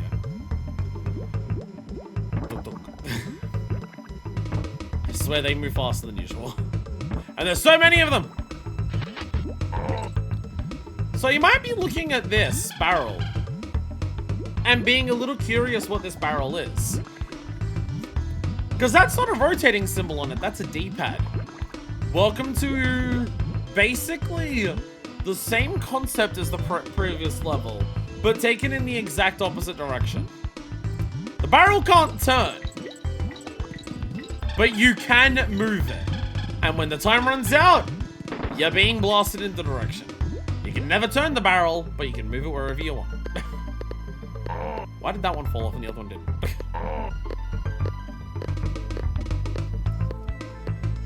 We have 2 barrel levels in a row that basically just like push the concept of controllable barrels into the furthest different ways possible, and it fucking rules. It fucking rules. I knew that was gonna happen.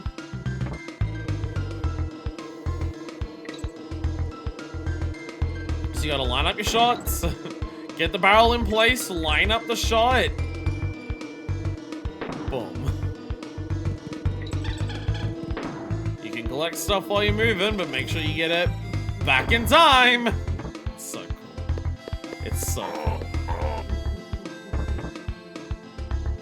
It's the thing that's so sick about the Lost World here, is that the Lost World isn't just, oh, let's put some like hard-ass levels like right at the end of the game. It's also, let's put some of the more unique mechanics in the game at the end. The Lost World is a reward for players for just getting some really unique concepts as well. And it's so sick. It's so sick. Like the massive tire bouncing things. The like Black Ice Battle didn't have any unique mechanics, but it was a very unique concept. In terms of just an enemy-ridden ice level that goes down. But this and the last level are like the rotating barrels you've had before, it's just like a really extended one of them. This is something completely different. This is something completely different. Absolutely badass level. Oh.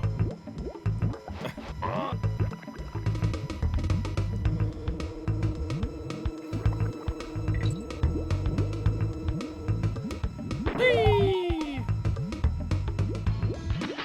Fucking God, this is. Oh. 3, 2.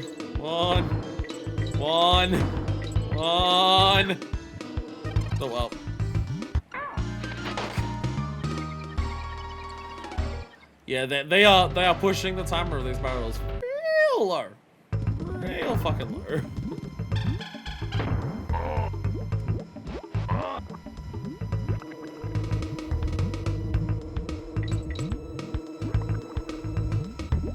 Whee!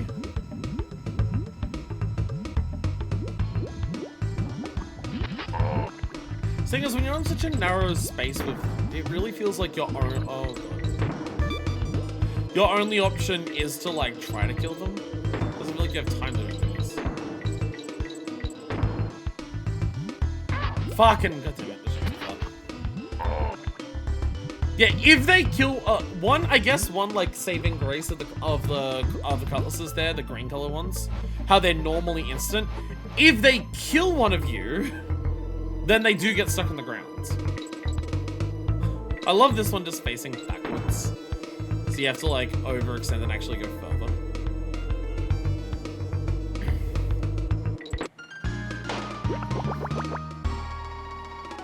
Damn it. Damn it. Yeah, it feels like most of these levels are like roughly around the difficulty of the world that they come from. Because you can enter these levels like when you get to them. It feels like the difficulty of them, oh, maybe like they're designed to be like the hardest level of the world that you get into.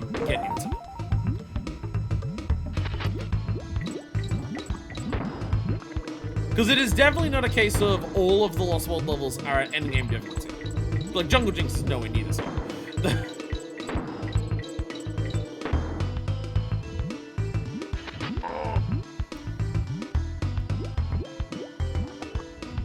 But I will always be a fan. Platformers just love doing it in general. It's a very common trope for platformers of just like, what's your reward for getting a lot of collectibles in a platformer frequently? What's like the big reward you so frequently get? Oh, it's access to even harder levels. Jesus Christ.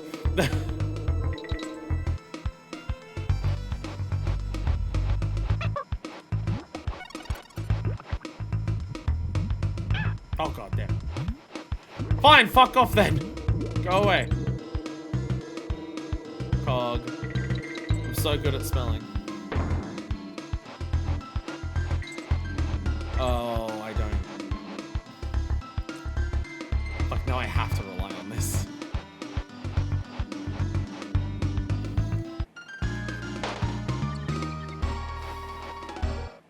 The bonuses in that barrel on top there. It's either team throw or have the thing throw you into it. You're not completely out of options if you don't have both Kongs there. But the option you have sucks. Otherwise.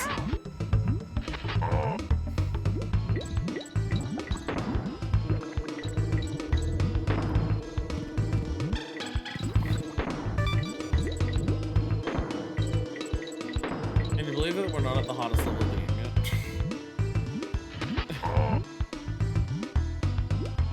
Is it believable that we're not at the hardest level? I feel like this is so far the level I've died the most to. Maybe not. Maybe not. There were some levels that I died to in a lot of very stupid ways early on. I did die in, I think in Rattle Battle quite a lot. What is the timing of this section? I don't understand it.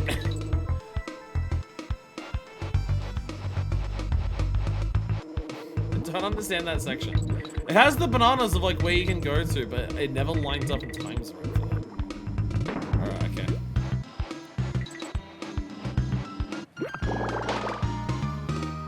Asshole! Asshole!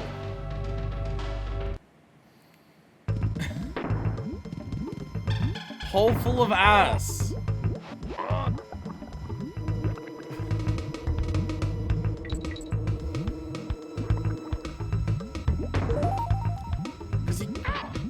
Because he can throw you up there. He can do that. It's just relying on him to do that sucks. And also, apparently, he can just Bowser side B you if he fucking feels like it.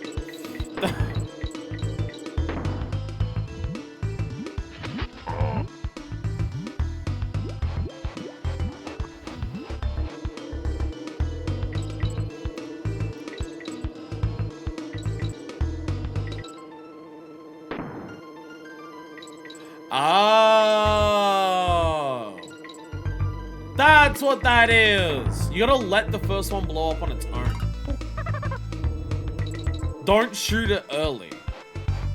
The timing of the next section is designed around just letting that first one run out. That's what it is. I understand now.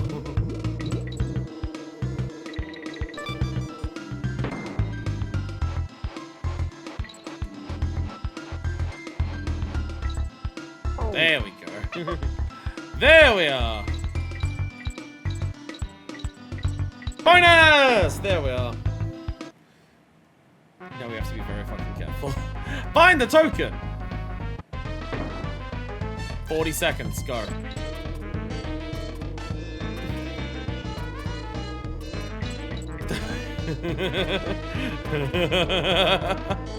Can't get it even once. You got a timer.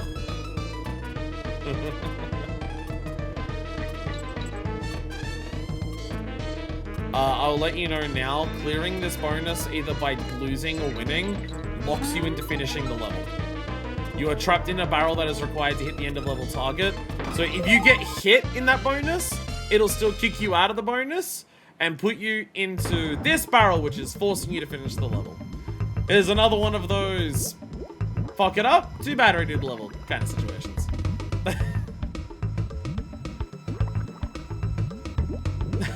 Because the game's evil. 1, 2, 3. Oh, there we go.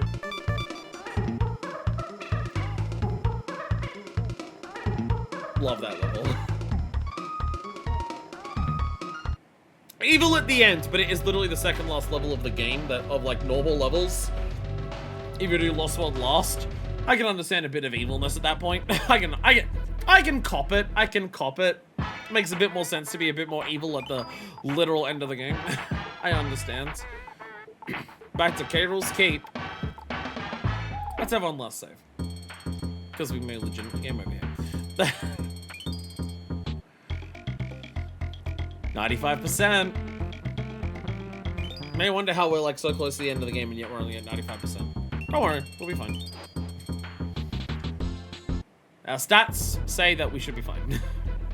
I'm pretty sure there's 40 coins in this, so we should be okay. Here we are. Avast there! Touch me horn of gold here and I'll slice you in two. Welcome to the final normal level of the game.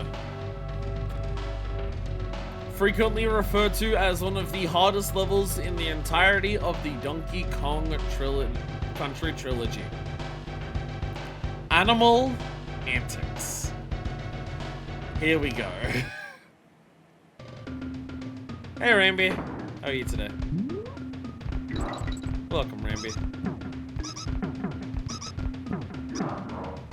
Bonk, bonk. B-bounce, hell yeah. Make a boings. Oh, oh.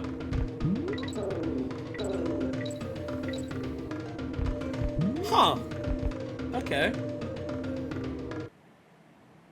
Oh, we're on a nice level now. Oh, Jesus. Hey, Cannon. Bye, Cannon. On guard! Hey, On guard, how you going? I feel the level gimmick may be clear at this point. The level gimmick may be understood by this point. They know what they're doing when they put that many of those assholes there. They know what they're fucking doing. But this sure is. These things are exploding so fast, I don't even get a chance to see them like as they inflate. They're just blowing up instantly.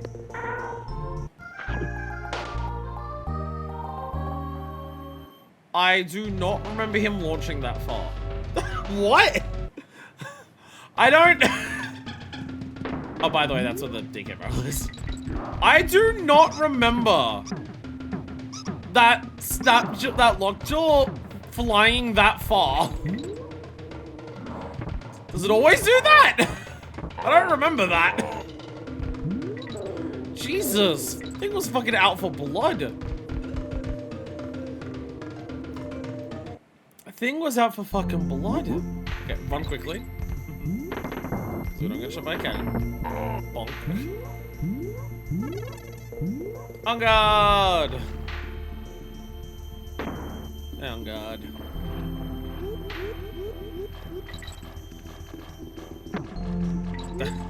That's how we handle that section. We just go fast. We just gotta be supersonic style. Alright, where the fuck's this snapjaw? Lockjaw. Okay, yeah, you just do that, huh? Yeah, what the? These are, okay, they're just amped up. I don't remember that. I don't remember those fuckers being like that. But I guess they are? Huh.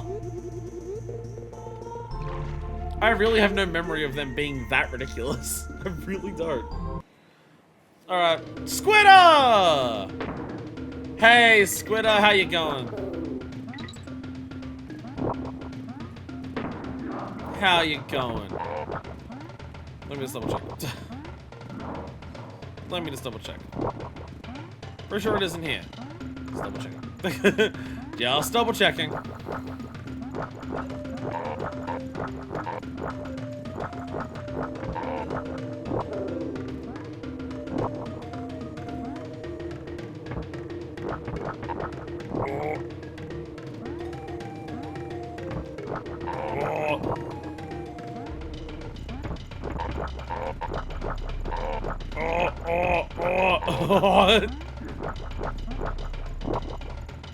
Do you like Webwoods 2?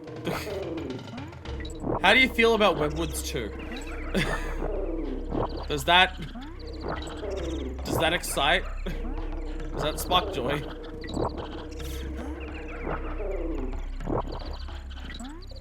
Look, we're even in a forest again.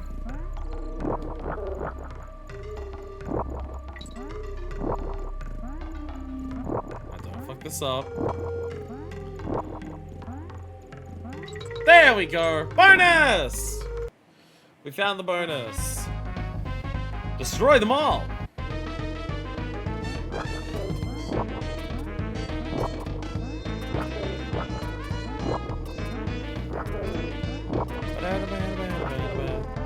Escorts, how you going?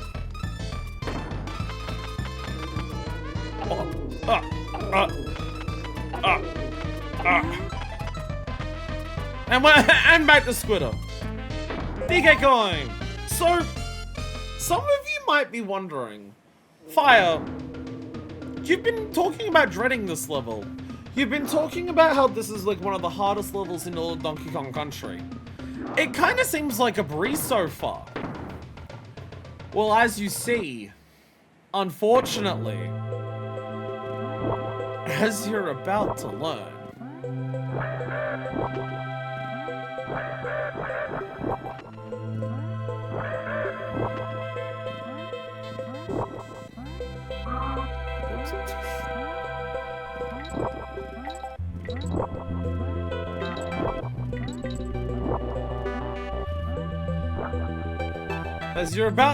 unfortunately, it's the breeze that's the fucking problem.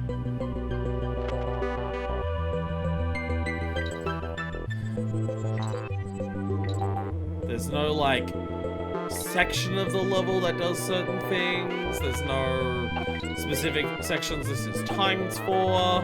This is just permanent forward and back, forward and back, forward and back breeze for the entire Squawk section. This is the only reason this level is hard. The only fucking reason this level is hard is because of this. It's not like Gusty Glade or Windy World where it times it for specific sections or it goes in certain directions for certain areas. It is just back and forth, and it just doesn't stop. The entire time you're playing Squawks. It's so fucked. It's the only reason this level is hard. The only reason. The rest of it's so, like, simple. Even for enemy levels, like, you get, like... Like, Arctic Abyss was way easier as like an on-guard section than we get here. Like the Rambi Rumble section at the end of like the lead into the boss fight against King's Instinct. This is easier than that. You could argue this is harder with woods because of the way that these fly at you, but it's also nowhere near as long.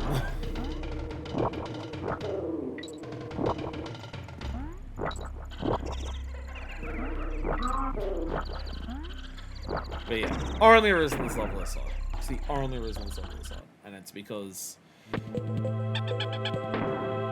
is not one. But we do get a very unique aesthetic for this. We do get a bramble level without any brambles in the back. We get a bramble level that actually has clear skies. A bramble level very devoid of like all of the brambles in the background. A decision that I am like 100% sure only exists because if they had the brambles in the background, you wouldn't be able to see what fucking direction the leaves are going to let you know which way the wind's going. But still. But still.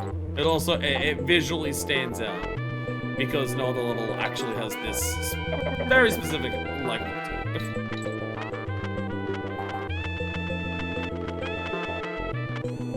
I don't know why they decided the Squawk section needed to be so fucked.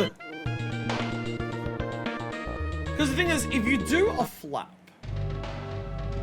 any flap, like, the wind's gonna push you no matter what, because you're always in the air. And it's always gonna push you a decent bit.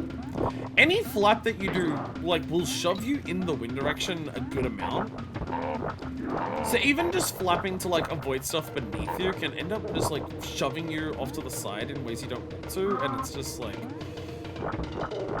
all evil.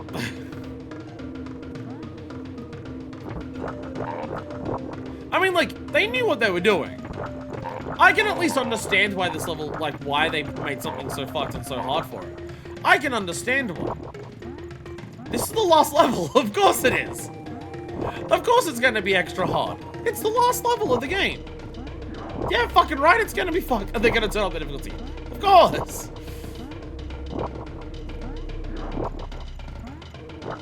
So, like, I can't say I don't see it coming or anything like that. Or that it's like a ridiculous difficulty spike. I can't say that. But it is hard as shit, though.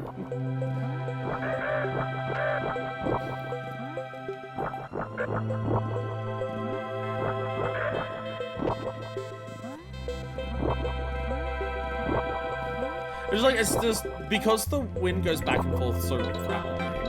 It's one of those things where it's a balancing act of just, you clearly need to take your time. It's like, you've got to be really fucking good to be able to rush this. But also, you're so consistently, like, on a timer.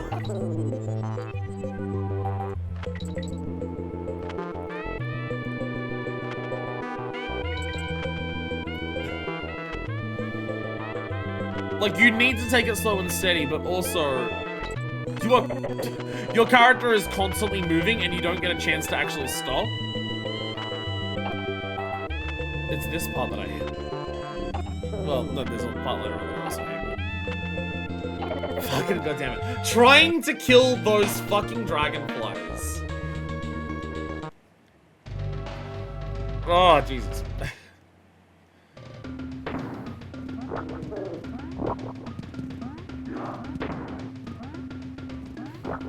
Again, the level is very, very, very frequently known as the hardest in the trilogy. Depending on where your skill set lies, I can definitely see arguments for different levels being the harder ones.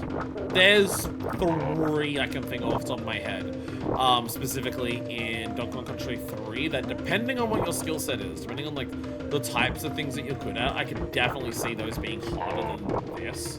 Because again, the rest of this level is not bad. The rest of this level is not that difficult. It is entirely down to the Squawk section. Whereas I can think of levels in Donkey Kong Country 3 where several aspects of them combined. It's just like, Yeah, that's like an entire level. That's very difficult. But also, depending on where your skill set lies, it may not get as hard as what this one section is. I can't think of many people I've seen talk about Donkey Kong Country 2 who don't say this is the hardest in the game. Because like, there are other levels that can get pretty tough. Toxic Tower, for example.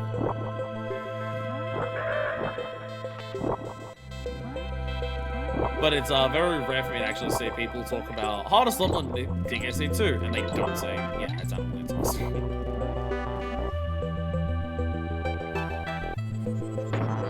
The entire reason we granted out the lives. The entire reason we granted out the lives is just because of this level.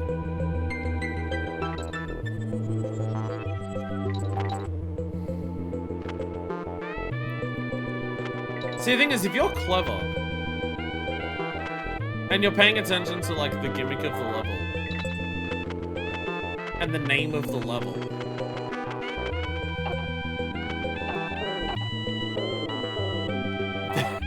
there might be a black sheep that you're noticing in terms of what could make this potentially even more horrifying. Oh, Jesus Christ. Okay, you know what? DK Rolls like right there.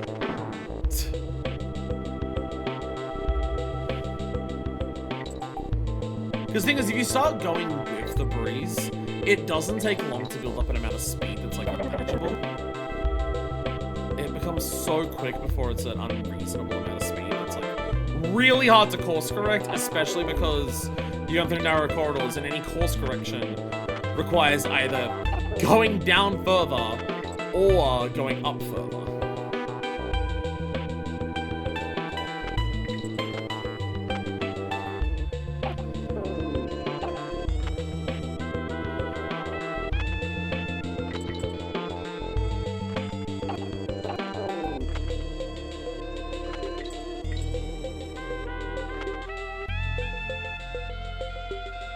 Thank fucking God. Okay.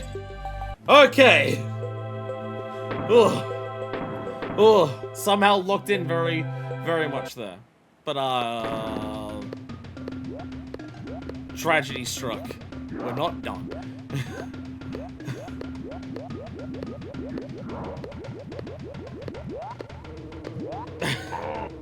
Because we haven't finished the level yet.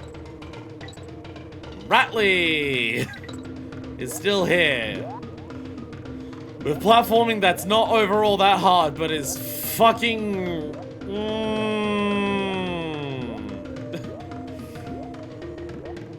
This jump is not that hard.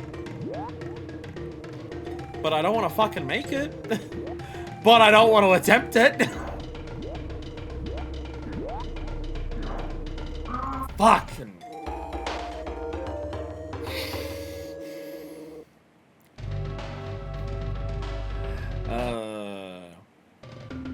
They know what they're doing, and they also don't give you a DK barrel.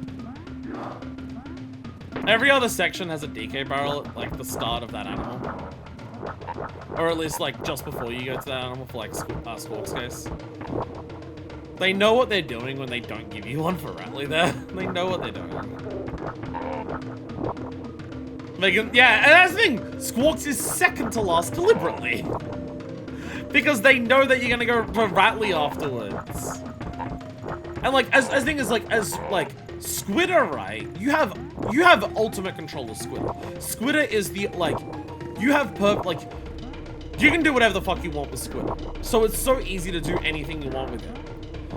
Rambi has, like, a massive offense. So, like, you know, the horn attack will just kill things automatically so often. Rattly bounces on every little movement that he makes. His whole gimmick is jumping, like, on stuff that, like, will have dangerous shit beneath it. Like...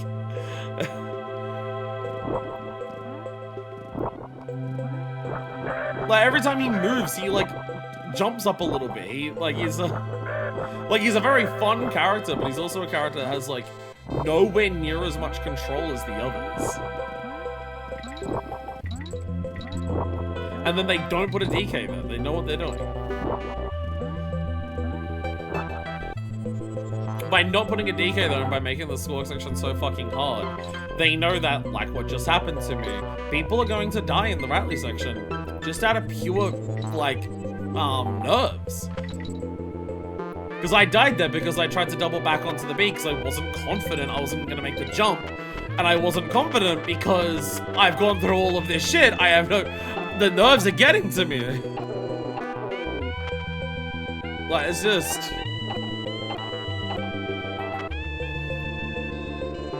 Like, there's one thing I can give it. This is, like, the pinnacle of what this game's level design is, in terms of, like... no understanding, like, the player's thoughts and feelings going into the level, and, like, using that as part of, like, the design to make it hot.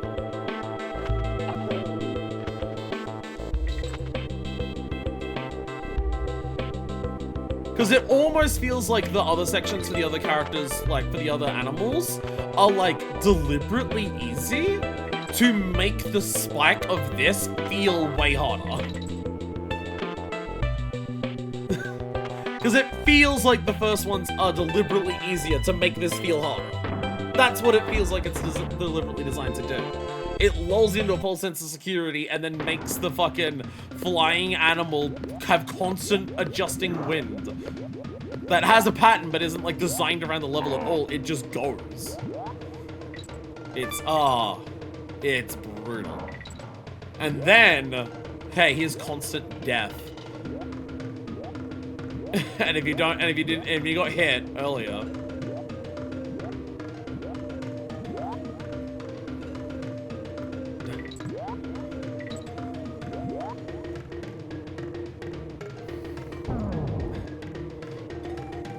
Here's the end of the level, by the way. That's the end of the level. That's it. But the nerves get to you.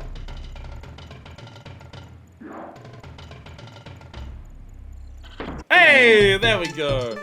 Animal antics conquered. Jesus Christ. Jesus Christ. And... oh shit. Oh shit. It's like how we cleared Ratley's second try. We're gonna quickly go back. Because we are going to quickly save. We want to show off those save stats before we go into this. We'll just quickly save. We've got to check those stats. We are indeed on 97%. We've run out of Crem coins and we have 39 hero coins. I pressed the save button twice. It is time to beat the game.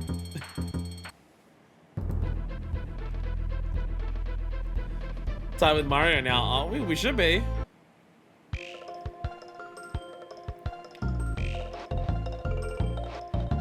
You must take after me and Donkey. There we go. We are indeed tied with Mario. Alright. Here we go! Final level of the game! Crocodile Core. Oh shit, what is it? K. Rool's back! And he's wet!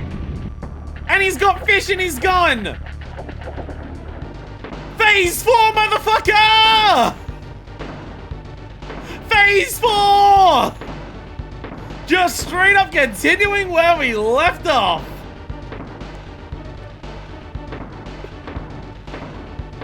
With a shitload of reverse control things and a lot of shit to dodge.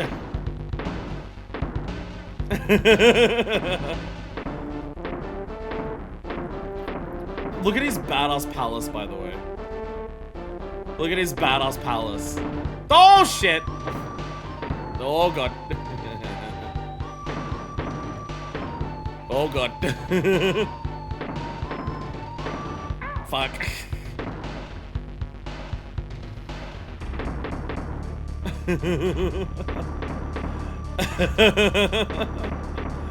Oh. Oh, and duck on the last one. Ah. Oh. Oh. The fact that the final boss is just a secret phase 4. Like, it is just straight up no. K. Rool got away. K. Rool got away. He may have been chopped by some fishies in the water. He just swam under the island and got away. We gotta fucking chase his ass and put an end to him. Ow. Oh my god. Fucking Christ. The sheer amount of reverse orbs in this.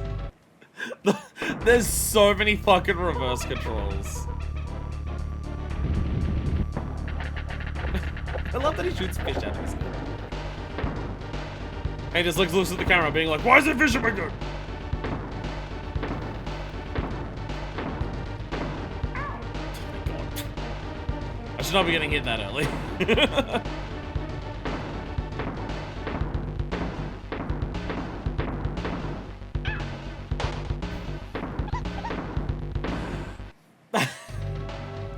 Shit.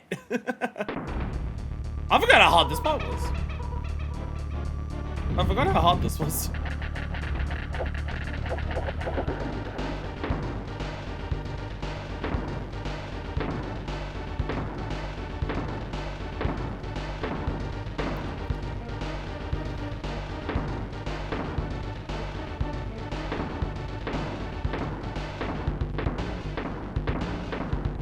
It's also like these fights against K. Rool.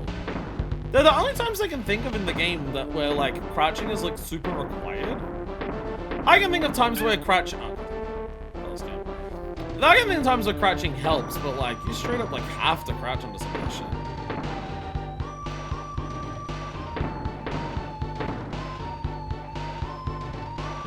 Okay, there's 1, 2, and then 3. There we go. It's so hard for Diddy! So hard to make those jumps on Diddy. Really want Dixie for that.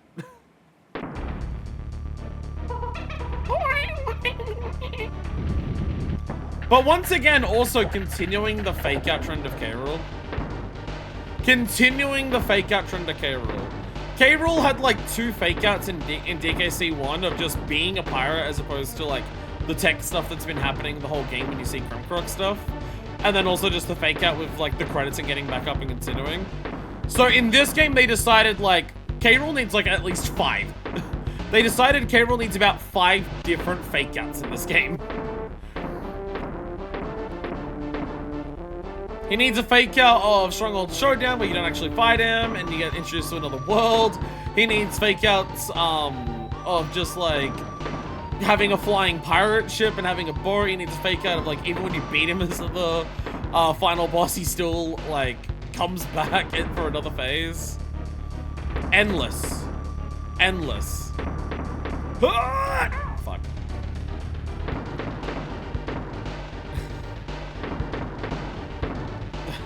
Like roll that.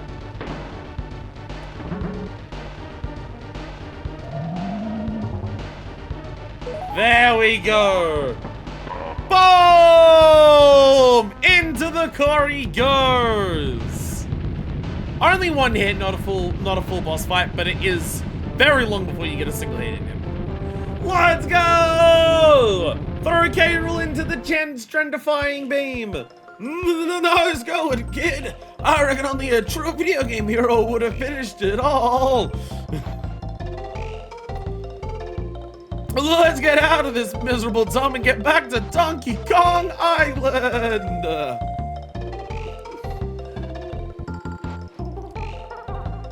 Hey! Fine to see me, g'day, sonny. Let's see if you improved your hero status, shall we?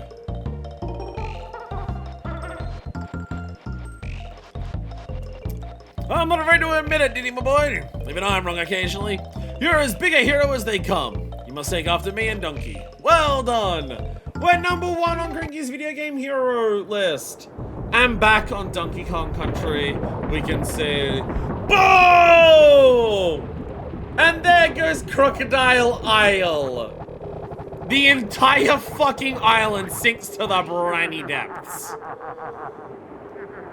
As K. Rool sails away. taking absolutely none of the Kremlin crew with him.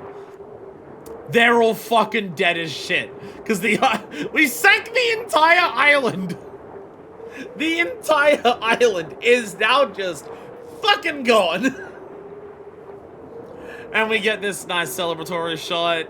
Donkey, Diddy, Dixie. Over a nice, beautiful sunset. And with that, we've done it! With that is Donkey Kong Country 2. Diddy's conquest is complete.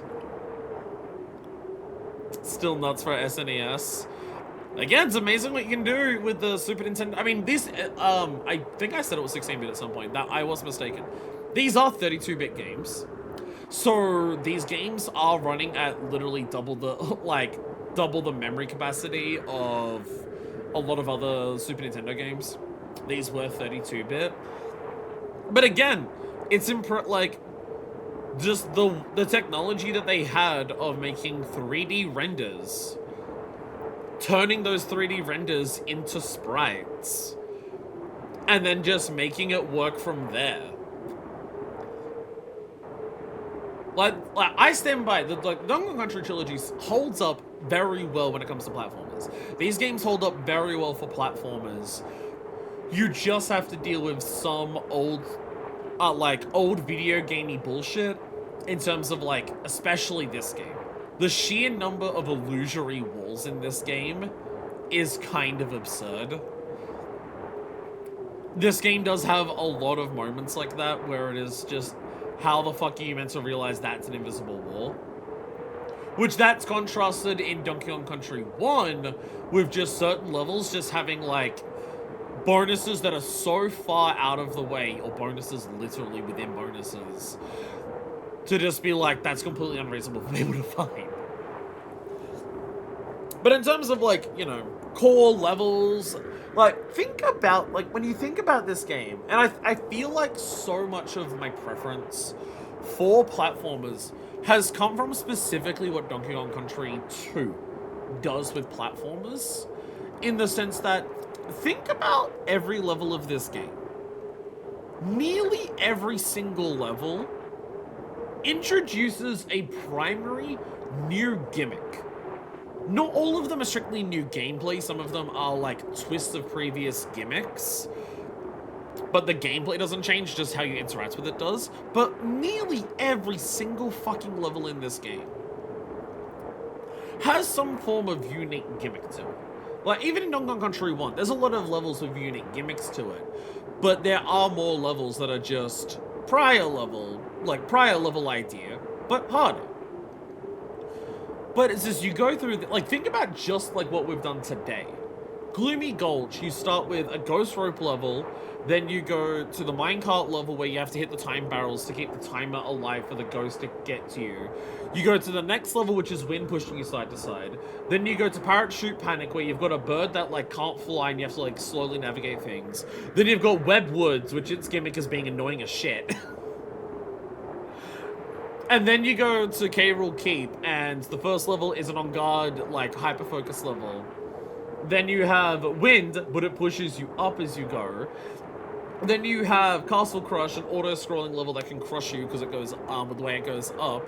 Then you go to Clapper's Cavern, freezes the water so its ices run over before it goes out. Again, that's an evolution of a previous thing, but it still does, that's an evolution of... it's literally combining Slime Climb with Snapjaw with Lava Lagoon of Clapper. But in one of those levels, you were climbing stuff to get away from the other thing, and the other one, it was a swimming level.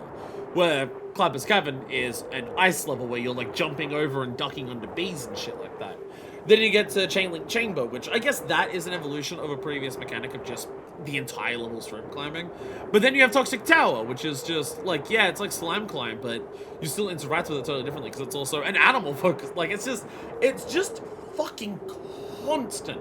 It is so constant that the game is either throwing new entire gameplay gimmicks at you or remixing previous gameplay gimmicks into completely new formats.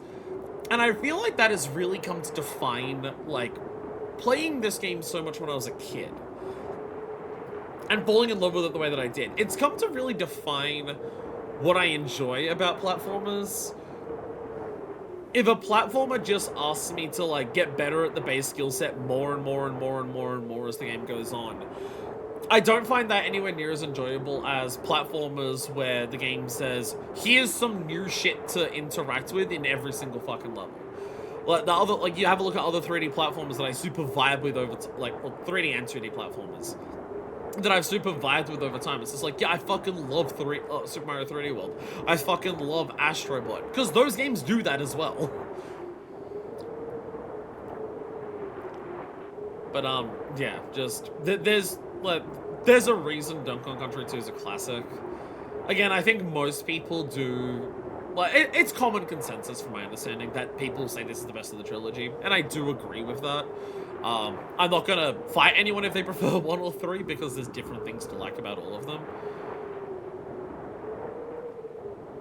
But it's also just one of those things where it's just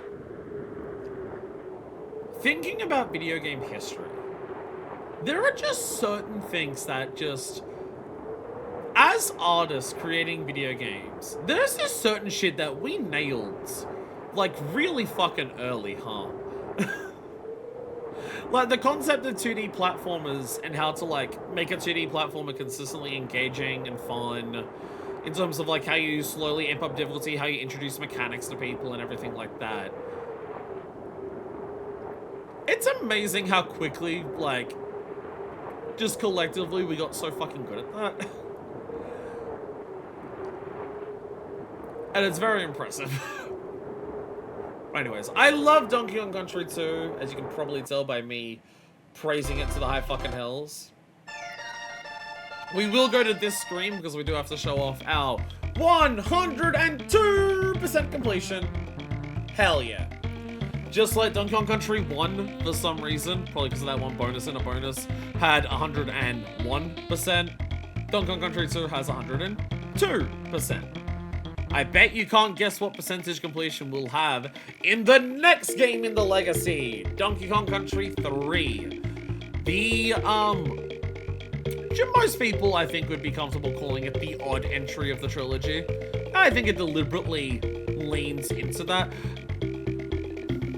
Doodles, that was the joke. Doodles, the joke is that 100% the max completion in Donkey Kong Country 3 is 105. That's the joke. Yes. Yes. How did you get that? How did you get that?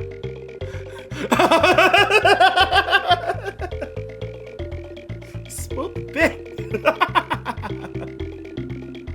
I can't remember if we get that. I don't know if we'll get that.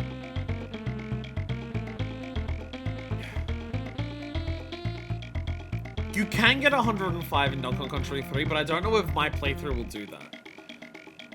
I feel like from memory 105 requires you to do hero mode, so we may not actually get it. I can't remember the exact specific conditions for 105. I think it requires hero mode, from memory. But yeah. UK Game Mark had a lot of computer 2D platform adventures to get experience with. That is true. I mean, even just Rare in general.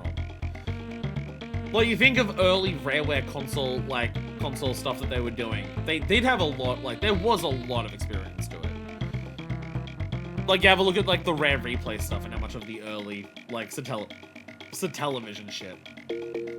So I guess they did have a lot to work with. But either way, stay tuned next time for the next entry in Legacy. Donkey Kong Country 3! What's it called? Dixie Kong's Double Trouble, I think is the subtitle for that one. So I will see you then, and until next time, this is version 2, signing out.